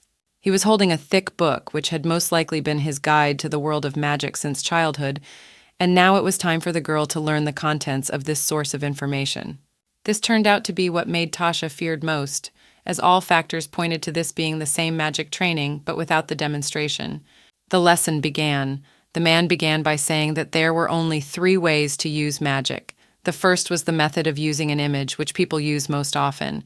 If a girl, having chosen this method of using magic, wanted to heal a person, she had to imagine this healing and direct her mana to the source with words, as if she were wishing for it. The second way was to use magic as a way of action, for example, by snapping your fingers to use the magic of movement. Tasha the maid also listened attentively to the butler's instruction, trying not to miss a single detail. The man also pointed out that this method could not be used by ordinary sorcerers. The girl had to reach a certain level before she could fully use the magic of the image. In order for this method to really work as desired, Grace must concentrate on moving the desired object along with the rest of the body, leaving no detail missing. This method requires not only complete concentration, but also a good improvement of your level, because it is important not only to move the object, but also to do it smoothly. When using magic, the action method requires moving without any damage and also to do it smoothly. It is because of these difficulties that few people use the second method. The last was the third method, namely drawing magic circles that can produce mana. Before Archmage Lucifalo restructured the system of magic, everyone used certain patterns for magic circles. But after her innovations, it became completely unimportant what pattern is on this circle, and the main thing was how the sorcerer depicts actions in a certain pattern. Thus, if little Grace draws a dog and is able to call on her mana, this will be the third way. The main problem with this method is that you cannot use someone else's form. A sorcerer can draw a magic circle in the form of a fox, but another may see it as a conditional dog, so he will not be able to use his powers. There was only one way to get around this, and that was to engrave his mana outline on the circle. In this case, another sorcerer could easily use this magic circle that belonged to another owner. However, not many people are able to do this, which is why high-level tools exist. Grace then wondered what kind of people who did not have mana could use magic tools. She was curious because her maid, Tasha, had no mana, but she could easily use a lamp that worked with magic. Just before answering, the butler remarked that he was fascinated by the way his young student thought, which made him infinitely proud of her. Finally, wiping the remaining tears of happiness from his face, he replied that if the object does not have its own mana, then there is an option to use engraving through a magic circle that will receive mana from nature. That is why the third method is currently most often used by sorcerers with low mana. According to Galadin, Grace was already fully prepared to apply the acquired knowledge in the form of practice, and they decided to start with the basics of the first variant of using magic. According to her husband's decision, they had to start practicing with the very basics of the first variant of using magic. In order for the lesson to continue with the practice, the three of them had to leave the room and move to the garden of Lucifalo's house, which raised some questions for the maid. The man said that from now on, Miss Grace should be afraid of insects and use her magic against them.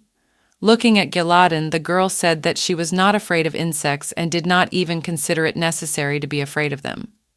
Finding no other explanation, he asked her to imagine a situation where Tasha, having seen a bug, was very scared and the girl had to protect her. He was very touched by the image of this incident in his mind. The man began to wipe another stream of tears of happiness from his face just by imagining it. If the girl had really shown such concern for the terrified Tasha, it would have struck the man to the heart. While the man found the story touching and spent time wiping the remaining tears from his face, the girls stood behind him, silently watching him release his own emotions, their faces full of questions. This power was like air. It moved all over the world, looking into all the secret places, moving between them, taking into account people and organic compounds and natural phenomena, and not only. Some people say that people who were born with a lot of mana have the most difficulty feeling it than others. But the point is that Grace needs to understand this part of her body now, which has been with her since birth.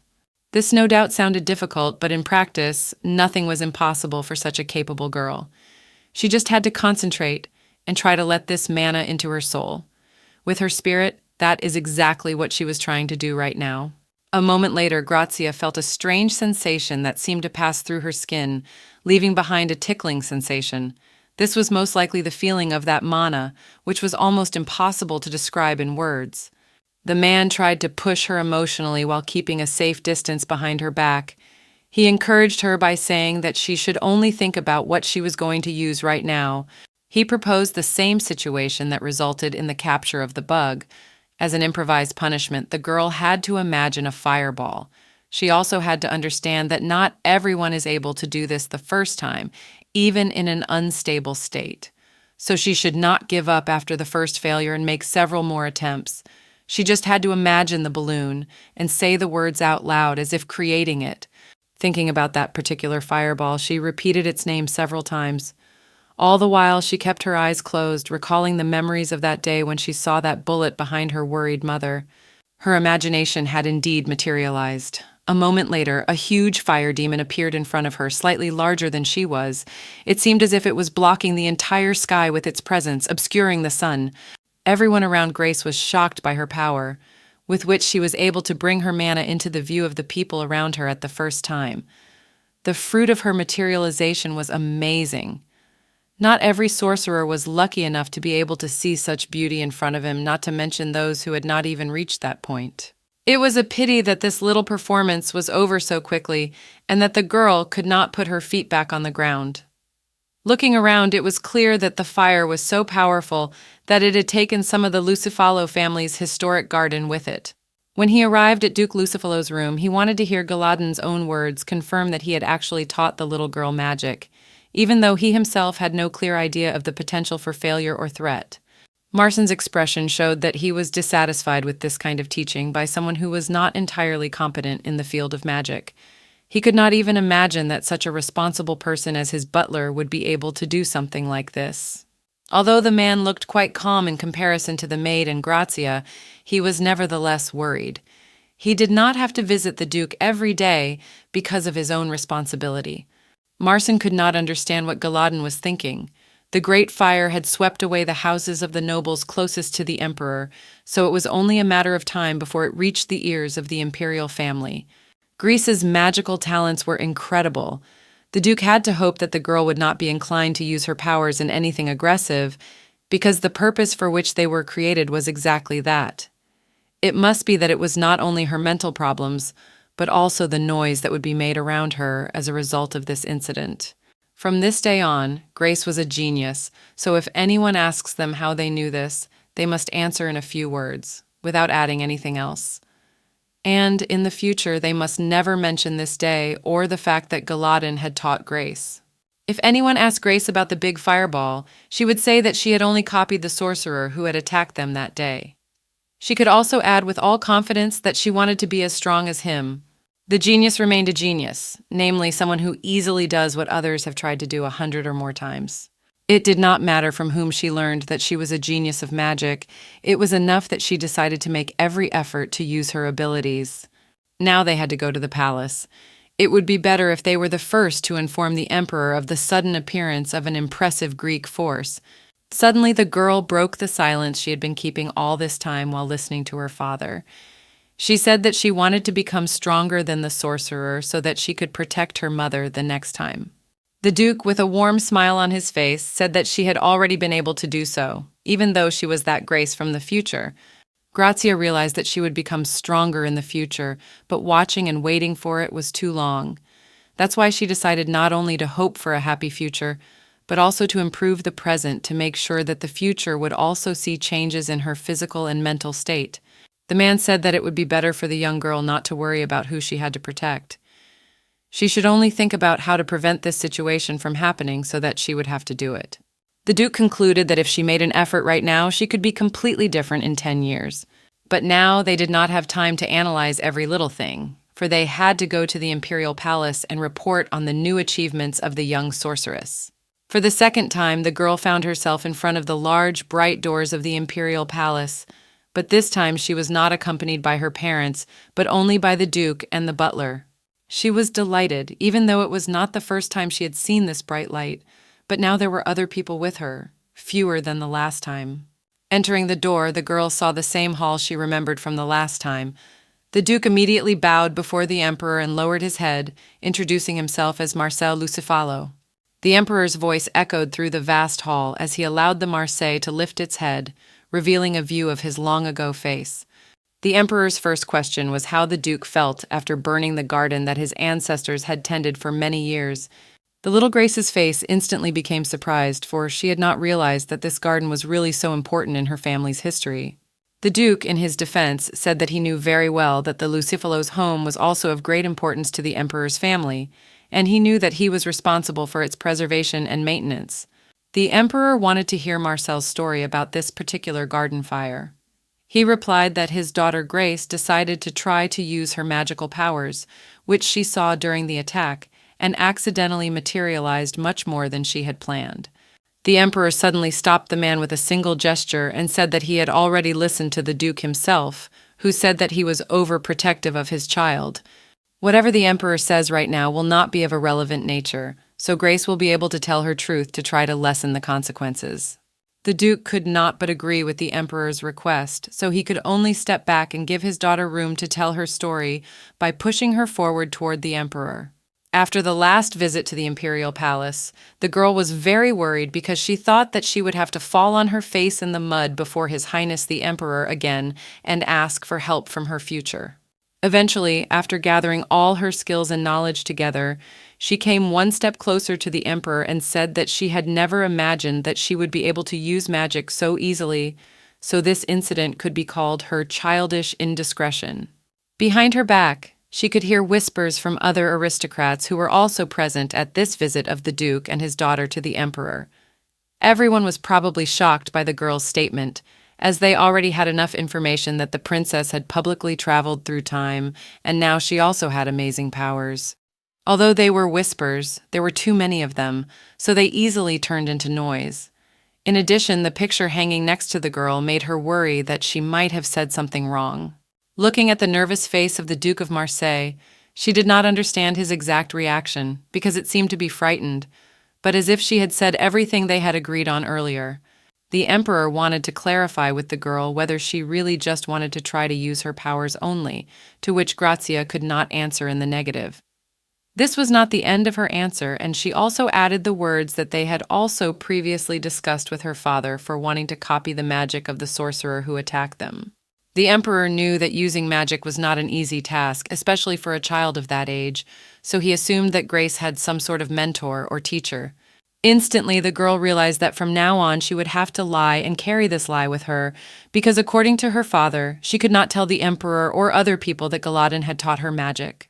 She answered ambiguously that they had decided to study magic on their own, even though she knew that it was strictly forbidden to do so alone. If the girl knew the rules and prohibitions, the emperor wondered why she decided to break them and dare to use magic. Her magic could have hurt someone in the garden, so it was dangerous to use it for the first time. The duke had been expecting this question, so when he heard it, he became even more nervous. It was good that the butler had already come up with an excuse that the maid of honor, Tasha, was personally afraid of bugs.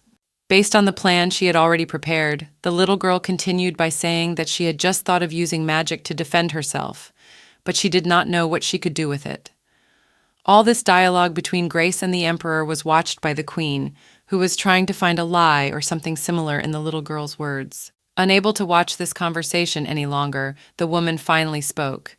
She repeated what the girl had said about not knowing the possible consequences of using her magical powers, which shocked the members of Lucifalo's family. The queen knew that using magic without training was an absurd decision. Even Archimagus Lucifalo had a mentor, so she assumed that the princess had used her ability to summon herself from the future.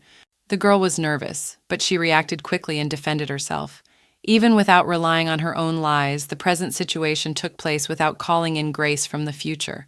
The empress also joined in the defense of the children, who could not defend themselves in any way, and stated that the princess from the future had no reason to set fire to her family's garden. Empress Rasha wanted to hurt the queen herself and protect the girl so that she would trust her more. The queen was not happy with her rival's statement, but she had already decided to question everything in Grace's story. No one ever knew what would happen in 10 years. Perhaps there would still be a reason for this and monsters would appear in Lucifer's garden in the future, so this interest in magic among children could even be beneficial. They should have taught her magic and guided her to the right source. The queen said that Rasha did not know for sure whether this girl was a genius, so the princess's power was special, so she had to be careful. Everyone saw this, but at the same time the queen refused to teach her magic, which was strange. Everyone saw her as a promising knight in the future, so Empress Rasha did not want the queen to make all her possibly wrong assumptions. There was a very eerie atmosphere in the Imperial Hall because of these two. Everyone felt uncomfortable, especially the guests in the form of members of the ducal household. In the end, the emperor stopped the argument between the two. He said that the queen was right to some extent in her thinking, but was too cruel to the princess.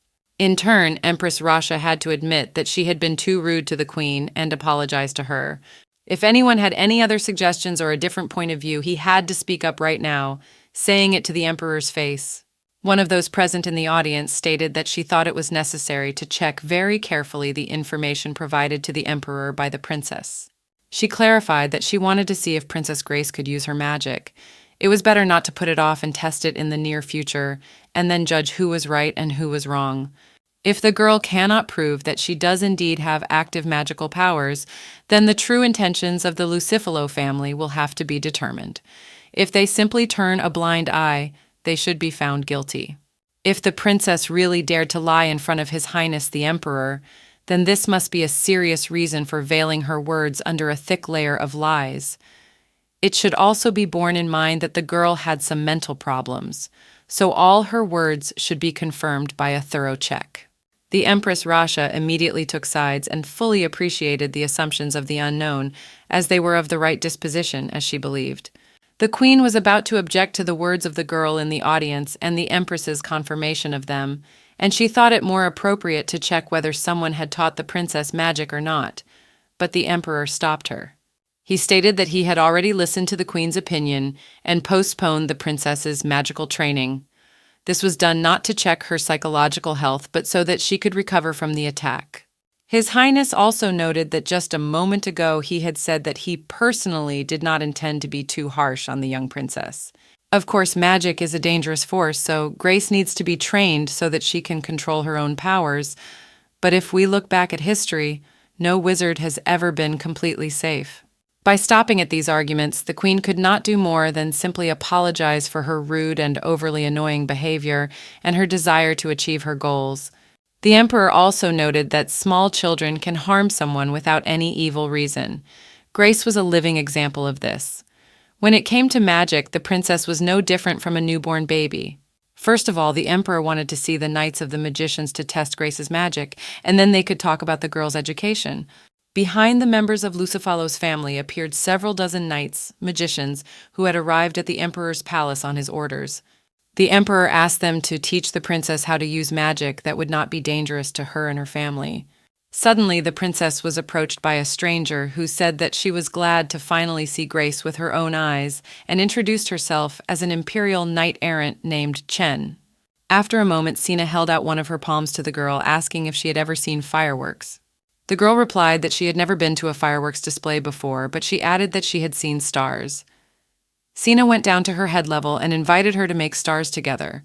While listening carefully to the knight's instructions, Gracia had to close her own eyes and visualize the stars while repeating the following words. In order to keep it fair, the knight would not use her own mana, but would only direct it to the girl. Following her companion's instructions, Grazia did close her eyes and began to visualize the stars in her mind. The girl began to repeat the words that came from Sina's mouth, forming small stars in front of her and the girl, which descended from the ceiling. This spectacle excited not only the knight Chen, who was holding the girl's hand, but also the queen, who was standing off to the side, trying to understand what was really happening. With each passing moment, these stars grew larger and larger in volume and number, until they became a real radiance that was hard to miss in front of all the guests of the imperial palace. When Grace opened her eyes and saw the result of her performance, Sina praised her, calling her power of magic truly magical. It was now clear and justified to the emperor that the princess could use her magic on such an amazing scale. The emperor also repeated himself, addressing the queen personally. He said that the woman was too harsh on the children, especially Prince Vanin. The atmosphere in the imperial palace hall was once again somber, with whispers of other aristocrats in the room. All attention was focused on Prince Wanin and his mother, who had been publicly humiliated by His Highness. In fact, it could not be considered humiliation, but they were definitely enveloped in extra attention. The queen quickly rushed to the emperor's side to deny his words and prove that she loved her son and that he was completely wrong to avoid unpleasant whispers and glances. The emperor, in turn, only stopped her right in front of his throne, as if to explain that now was not the time for such assertions, because the emperor had put the queen in front of the fact, not wanting to start a dispute. Princess Grazia's talent was confirmed by Lucifalo, which gave the emperor the opportunity to confidently authorize her magical training. In addition, her teacher will be one of the Knights of the Sorcerers, who will be very appropriate and friendly to Lucifalo's family. This was the end of the reception. The emperor announced that Duke Lucifalo would visit him after the emperor had finally declared the end of the reception. One of the maids of the imperial palace approached Grace, calling out to her. She told her that she would show her a place where she could rest after a stressful speech, while the Duke had a conversation with His Highness the Emperor. Meanwhile, Gillidan could not get over the fact that the princess's tutor would be one of the magical knights. The knights were famous for their magical powers and honor. They took a personal oath of loyalty to the Emperor, so Grace was among the chosen students. The butler's words sounded too adult for the girl, but she was completely satisfied that she could become one of them together with her mentor. Gillidan thought that His Highness would take care of everything, but now everyone would know that Grace would enjoy the Emperor's favor. He also hoped that no one else would want to deal with her.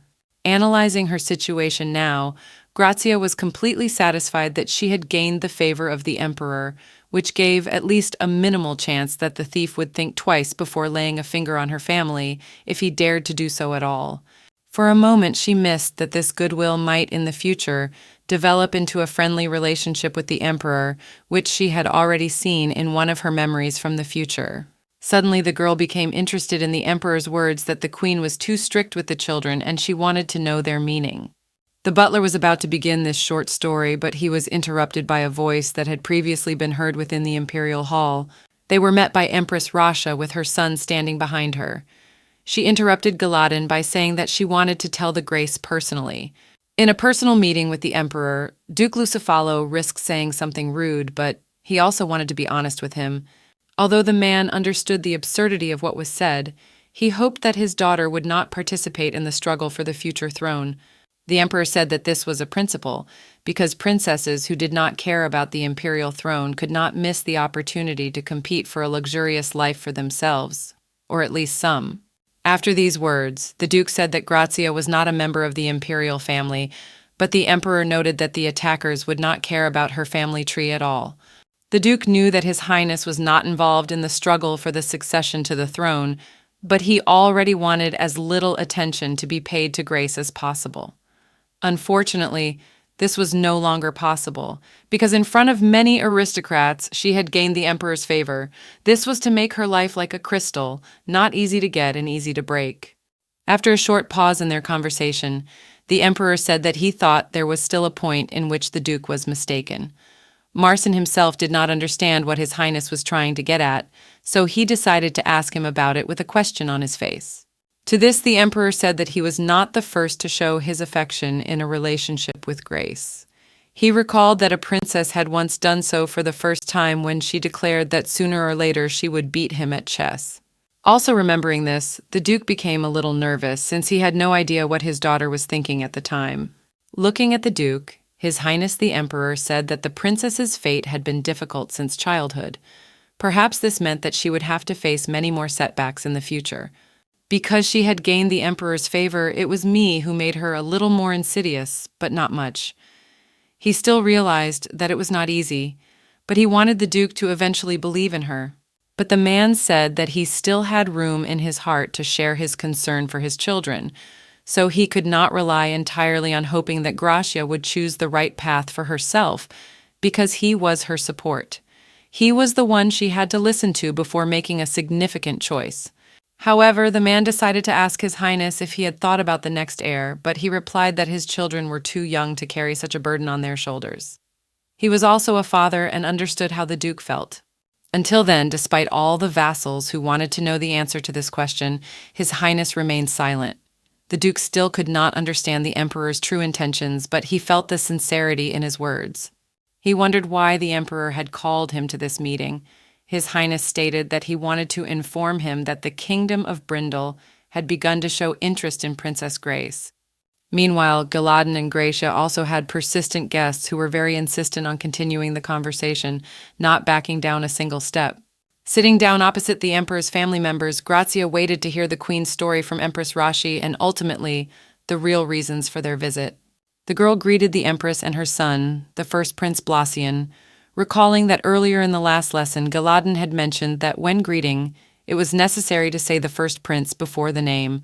Before the Empress began to tell her story about the Queen's lack of love for her child, Rasa asked the young representative of Lucifala once again if she really wanted to hear the truth. Without thinking about the rules of etiquette right before inviting the Empress to sit down, the girl apologized for her careless attitude towards the affairs of the imperial family and was ready to accept any punishment.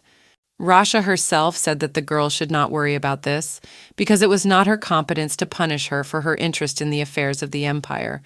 The Empress began her story by saying that the Queen had been unable to give birth to a child for a long time, and Rasha herself quickly married the Emperor and immediately gave birth to a charming son.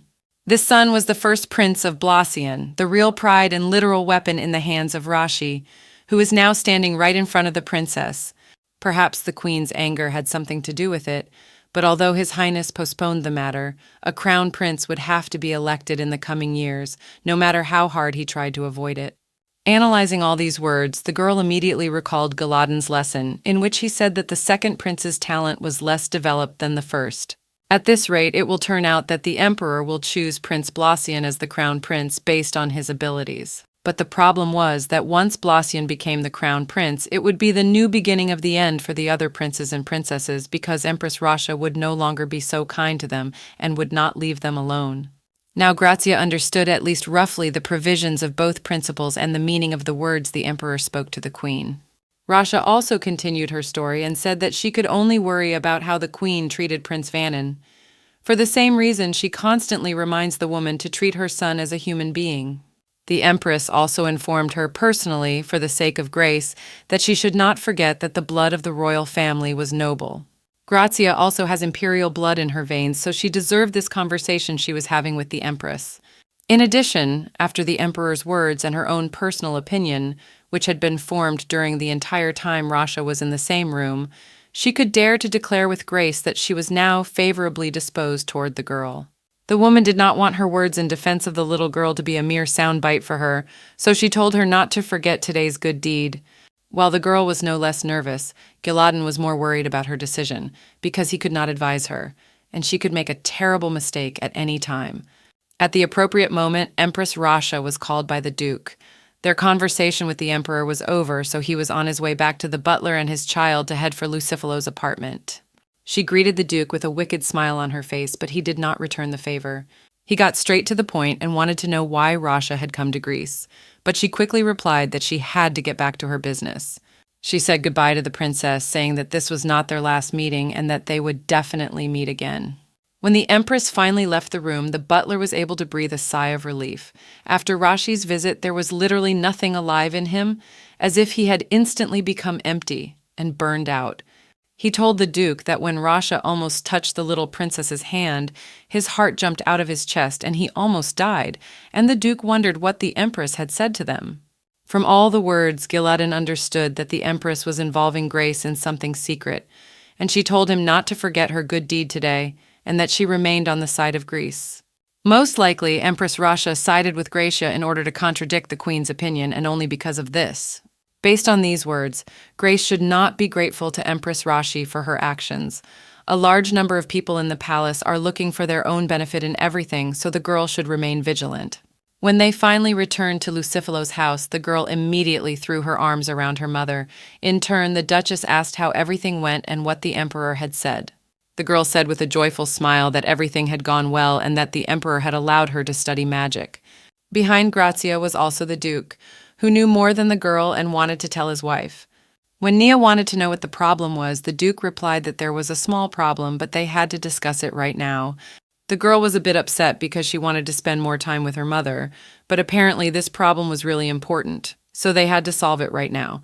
The woman had to say goodbye to her daughter, and during the farewell, she said that she hoped everything would go well, but by all accounts the situation was quite complicated. The Duke said that this situation concerned Grazia, so she should also hear about it. This meant that they could go together. Already in the room, the Duke said that Brindle had begun to show interest in Greece, and their crown prince was asking for a meeting. The letter says that the prince is very interested in the divine power. Perhaps his interest is related to the fact that he wants to find the differences between magical and divine powers. It was not unlikely that they wanted Grace to go to Brindle. The Duke was not sure whether they really wanted to do this, but there was a problem that he could not refuse them. He had to go to Brindle for trade negotiations, which are renewed every 10 years. Most likely, this is the reason why the prince wants to see Grace, because interest was a rather silly excuse. When the butler heard her words, he also wanted to add a few words, because he could see that Grace could not keep up with the whole conversation. So he had to explain the essence of the matter to her. The trade talks are about a trade agreement that is about to expire, so the crown prince wants the Duke to come to Brindle with Grace. But the problem was that no one knew the real purpose of the visit. In the worst-case scenario, the prince would not have put forward needs that almost forced the Duke to make a decision in a fairly short time. Leaning forward a little on the edge of the sofa seat, the girl looked at the butler with a question about what her father meant by these demands. He repeated his explanation, saying that by these demands the prince meant that the Duke was obliged to come, unable to refuse. If it had been an ordinary invitation, the Duke could have refused, but since the prince mentioned a trade agreement, the father of Grace could not refuse. And if he refused, Davemont would not be able to gain an advantage in trade. In fact, there was a real reason why Grazia had to come to Brindle, but no one in Lucifalo's family knew her. The crown prince made his demands only out of self-interest, which could also offend the Imperial family. Of course, this was not true. There was a real reason, but the Duke could not call it a good one. He had long wondered what kind of person the crown prince was, who would soon become king of Brindle, but he could already see that he would be no easy opponent. Considering that the crown prince is only 4 years older than Grace and the same age as the 8th prince, this gave the girl some thought. This time the concubine Sana, who was a guest of His Highness the Emperor, helped the girl. Gilladin told her that Sana and Nia were close friends, and that it was Sana who suggested testing the magic of Grace, thus resolving the dispute between the Empress and the Queen. A few days ago, Nia received an email from her asking if Grace was confident in her abilities to use magic. It was quite simple to put these things together, and Sana expected Empress Rasha and the Queen to start a quarrel over it. Sanaa was quite clever, so the woman had to thank her. Since the trip was to take place in a week, she was not able to go to the sled during this time to discuss and thank her before they left. The man said that His Highness was going to send the head of the Imperial Guard with their family, so the schedule of the trip was already strictly planned. It turned out that Duke Grantis would also travel with Duke Lucifalo, but then the Duchess was concerned about who would be the head of the delegation. There are already 6 princes who are intending to take this place, so His Highness the Emperor should choose only one of them, who in his opinion will be most suitable for this position. This trip will be an indicator of recognition of abilities, and therefore this opportunity will be decisive and will help one of them, so no doubt his emperor will make the right choice. Most likely he will side with the second Prince Vannon, spurring the rivalry, or, more likely, he will choose the first Prince Blasian, strengthening his rather high position. In any case, Lucifer's family was not as concerned as their child's safety, so they must prioritize Grace's safety. Her parents were worried again, so there must be something that was bound to happen. She was surprised at how extraordinary her power was, but she was happy that they were together now. Although one of the Emperor's knights was supposed to start teaching the girl magic, the butler did not want to lose the opportunity to pass on all his knowledge to the girl, so he decided to participate in her training at the same time. He finished his inscription on the blackboard, which he had written so diligently, breaking the chalk. He commented that he believed that knowing the enemy and knowing yourself is a win-win situation. Therefore, to begin with, they should thoroughly learn and study everything that Grace was capable of and prepare her for a possible battle with enemies she could not know. Brindal was famous for having personal magicians, so the girl had to be at least minimally prepared for this meeting. In Davemont, the number of mages and knights is about the same, but in Brindel, even the king is a famous mage, so their level is much higher and incomparable to the others. This raises the question of whether even Grace from the future will be able to cope with this situation in the event of something happening. Everyone in Brindle has at least heard about her powers, so if it's a trap to take her there, it's likely that even Grace from the future couldn't change anything. Then the girl wondered if it was really a trap, because earlier it was said that it was a friendly kingdom for Davemont. No, this friendly agreement was concluded because both sides had similar military capabilities, and each was ready to use any opportunity to take a step towards power over the other.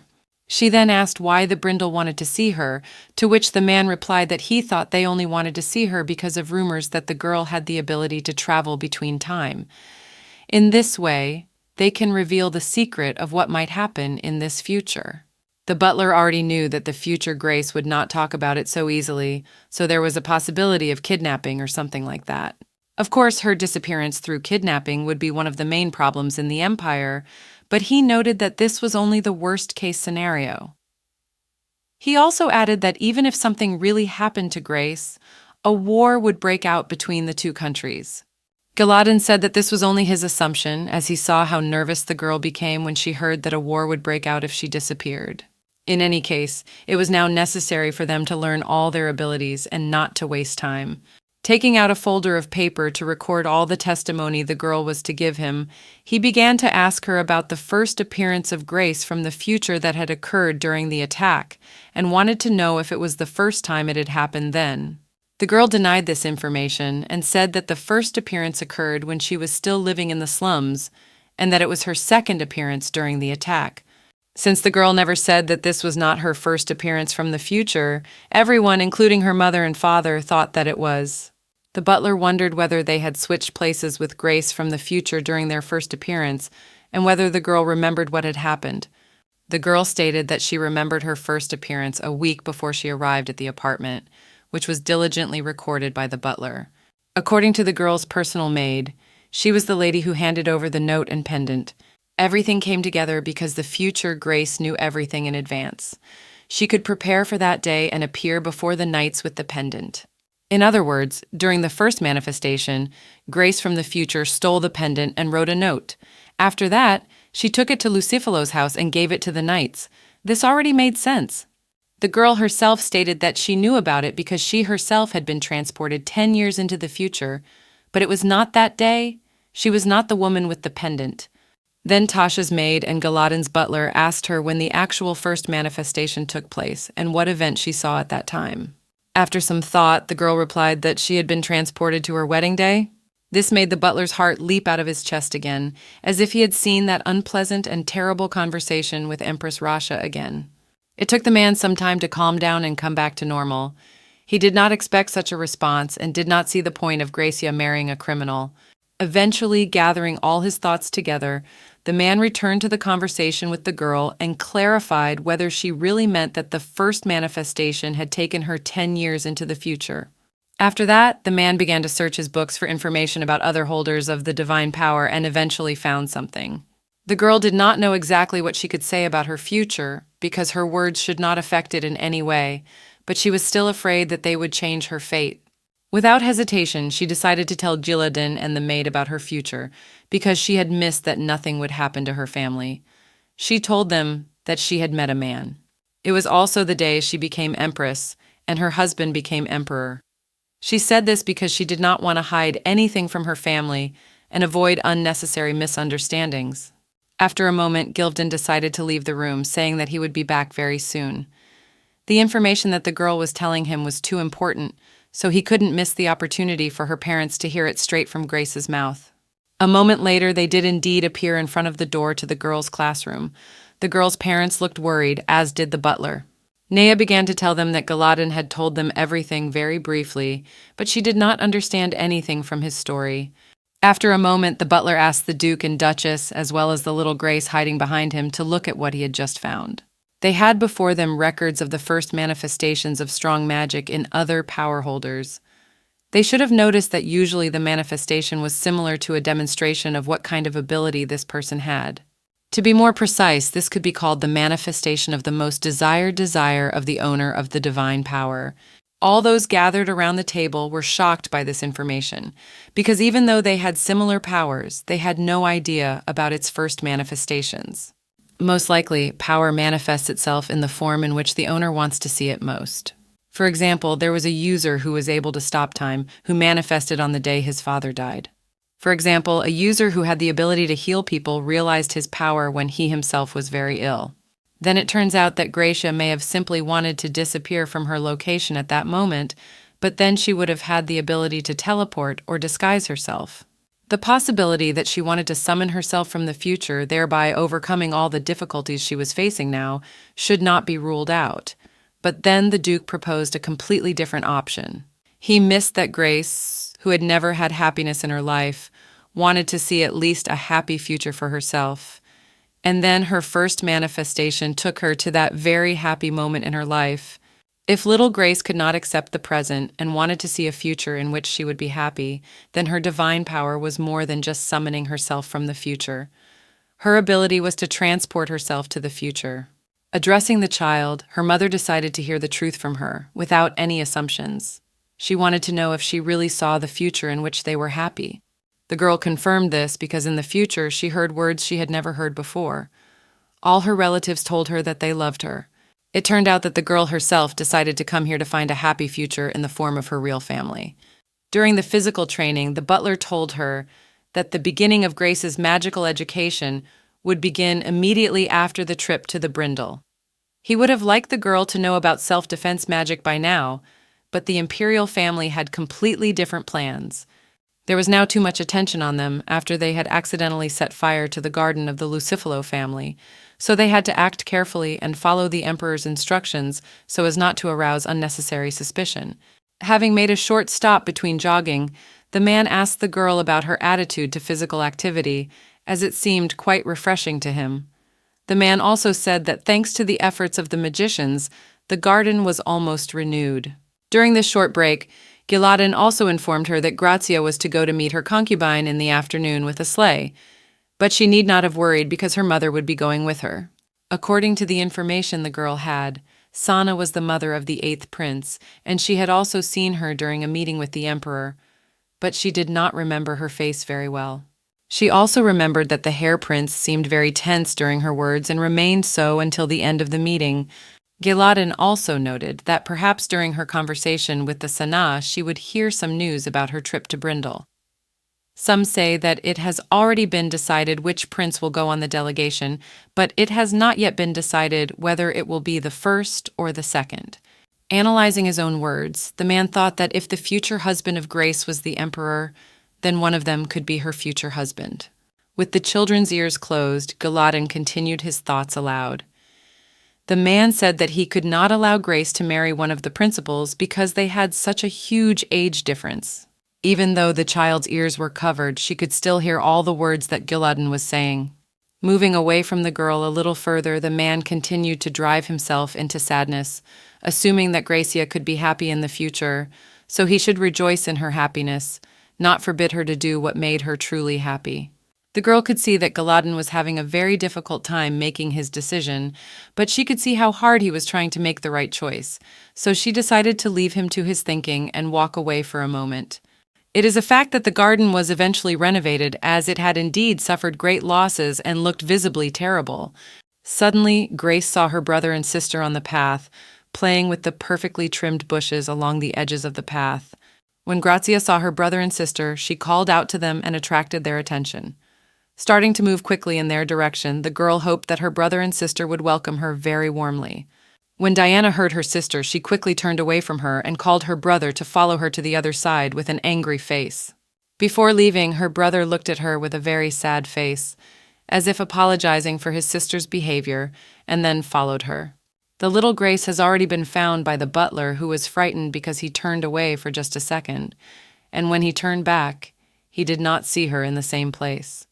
Grazia already understood that her husband would feel some sadness over the whole situation, but she assured him that everything would get better with time. Diana from the future herself said, looking into the face of a little girl, that she should wait a little longer for everything to fall into place. She told Galadin with a full face of enthusiasm that she could really do it, that she would endure it for a while. It was not the time to think about such topics, so she wanted to get back to training as soon as possible to distract her brain. Seeing how the girl did pay attention to such details, the man could not help but feel embarrassed by little Diana's behavior. Looking at the girl's touched face, which was looking out the window at the road they were now traveling on, the Duchess smiled warmly. After the slums, the capital looked completely different in the eyes of the child. Everything was different, and the girl was not yet used to seeing such beauty around her. After a while, the woman said that they were going to Sana'a, so the 8th prince might be there. She hoped that her daughter would get along with him, as they were almost the same age, but the woman immediately warned that he was a bit shy. The girl did not know if they would really get along because her first children who could have become friends, her brother and sister, immediately quarreled with her, and she had never had any friends in Greece before. Nia assured us that she was sure that Grace's life would now undergo a big change. As soon as she learns the etiquette, they will come more often to all kinds of events where her peers will be present. When the carriage stopped, the first person to get out of it was an adult Grace. The maids and knights were shocked because they had not expected this to happen. The girl helped her mother to get into the carriage and down the stairs. All this seemed to be watched from a distance by other people who belonged to Miss Sani's family. They were greeted by one of Mrs. Sani's maids, Rachel. She looked excited because they were all preparing for something a little different. Grazia also greeted them by introducing them according to all the rules of etiquette. She also introduced her mother, Duchess Nea Lucifalo, and herself accordingly. The maids were confused and asked how to address the princess to clarify whether the address Lady Grace was appropriate. The girl was completely satisfied with this and saw no obstacles to the maids addressing her as they pleased. After the servants informed Mrs. Sani that Lady Grazia and the Duchess of Lucifalo were already within her apartment, she was already expecting them. She was shocked to be greeted by the adult Grace of Lucifalo. She was pleasantly surprised by this little surprise. She apologized to Grace for her clumsiness and her surprise, because her appearance was completely different from Sani's imagination, and she was a little confused. The girl explained that in the first year, the power is unstable and sometimes this power manifests itself completely unexpectedly. She apologized for not warning the lady about it. The lady with a completely calm face replied that the girl should not worry about it. The lady also noticed that she was confused and did not greet Duchess Lucifala at all, so she asked her to go inside the room and sit down. It looks like Mrs. Sledge has had a really hard day because she's completely forgotten all the things she wanted to show her guests. Behind her was her son, whom she had forgotten to introduce to the guests. He was the 8th prince named Naharit, the same age as little Grace. The grown-up Grace knew that there was nothing difficult in greetings, but most likely, being of the same age, she would not have been able to look at him out of clumsiness. The eighth prince himself was also unwilling or simply unable to greet the guests, and then his mother addressed him and asked him to be polite and well-mannered. The boy still looked very confused and had no desire to say anything to the guests. He probably came to the room at his mother's request. Gracia understood him perfectly, so she said that everything was fine because he was just a child. The girl also noted that the boy had a fairly good body composition even at this age. Perhaps in the future he will become like Prince Vanin.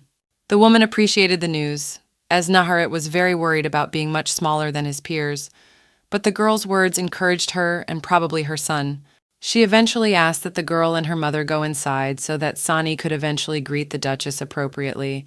Thanks to her knowledge of what would happen in the future, Grazia could hint to her interlocutors about what would remain 100% unchanged. Mrs. Sani still hoped that Gracia would be able to find a common language with her son, even though he seemed rather reserved now. The girl could not give a precise answer to this assumption of the lady to influence the future, but she very subtly hinted that most likely nothing would change.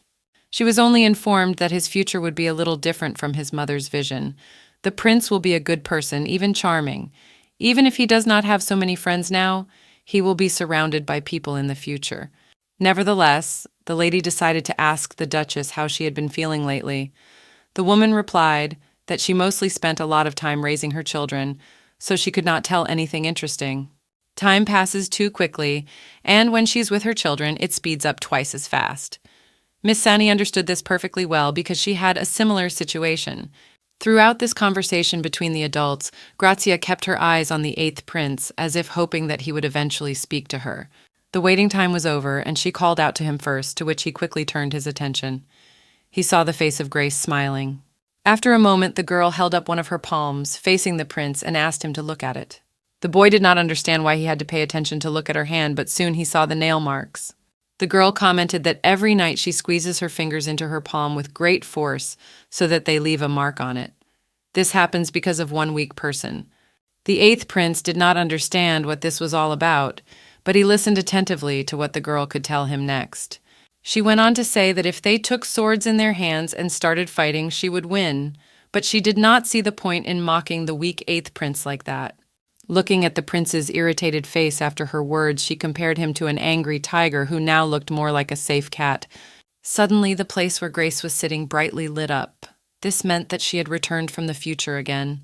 The girl's sudden appearance caused surprise on the face of her mother and the others present during their conversation. The woman asked her daughter if the transfer had gone well, and she replied that she had eaten a lot of sweets, the taste of which she could still taste in her mouth. The girl also said that she ate them while she was in a strange place where there was a woman named Rachel. This woman was happy to see her and brought her many delicious desserts. Looking in the direction of the maid, Mrs. Sani, the maid herself replied that she had no idea about these desserts or the content of the future the girl was talking about.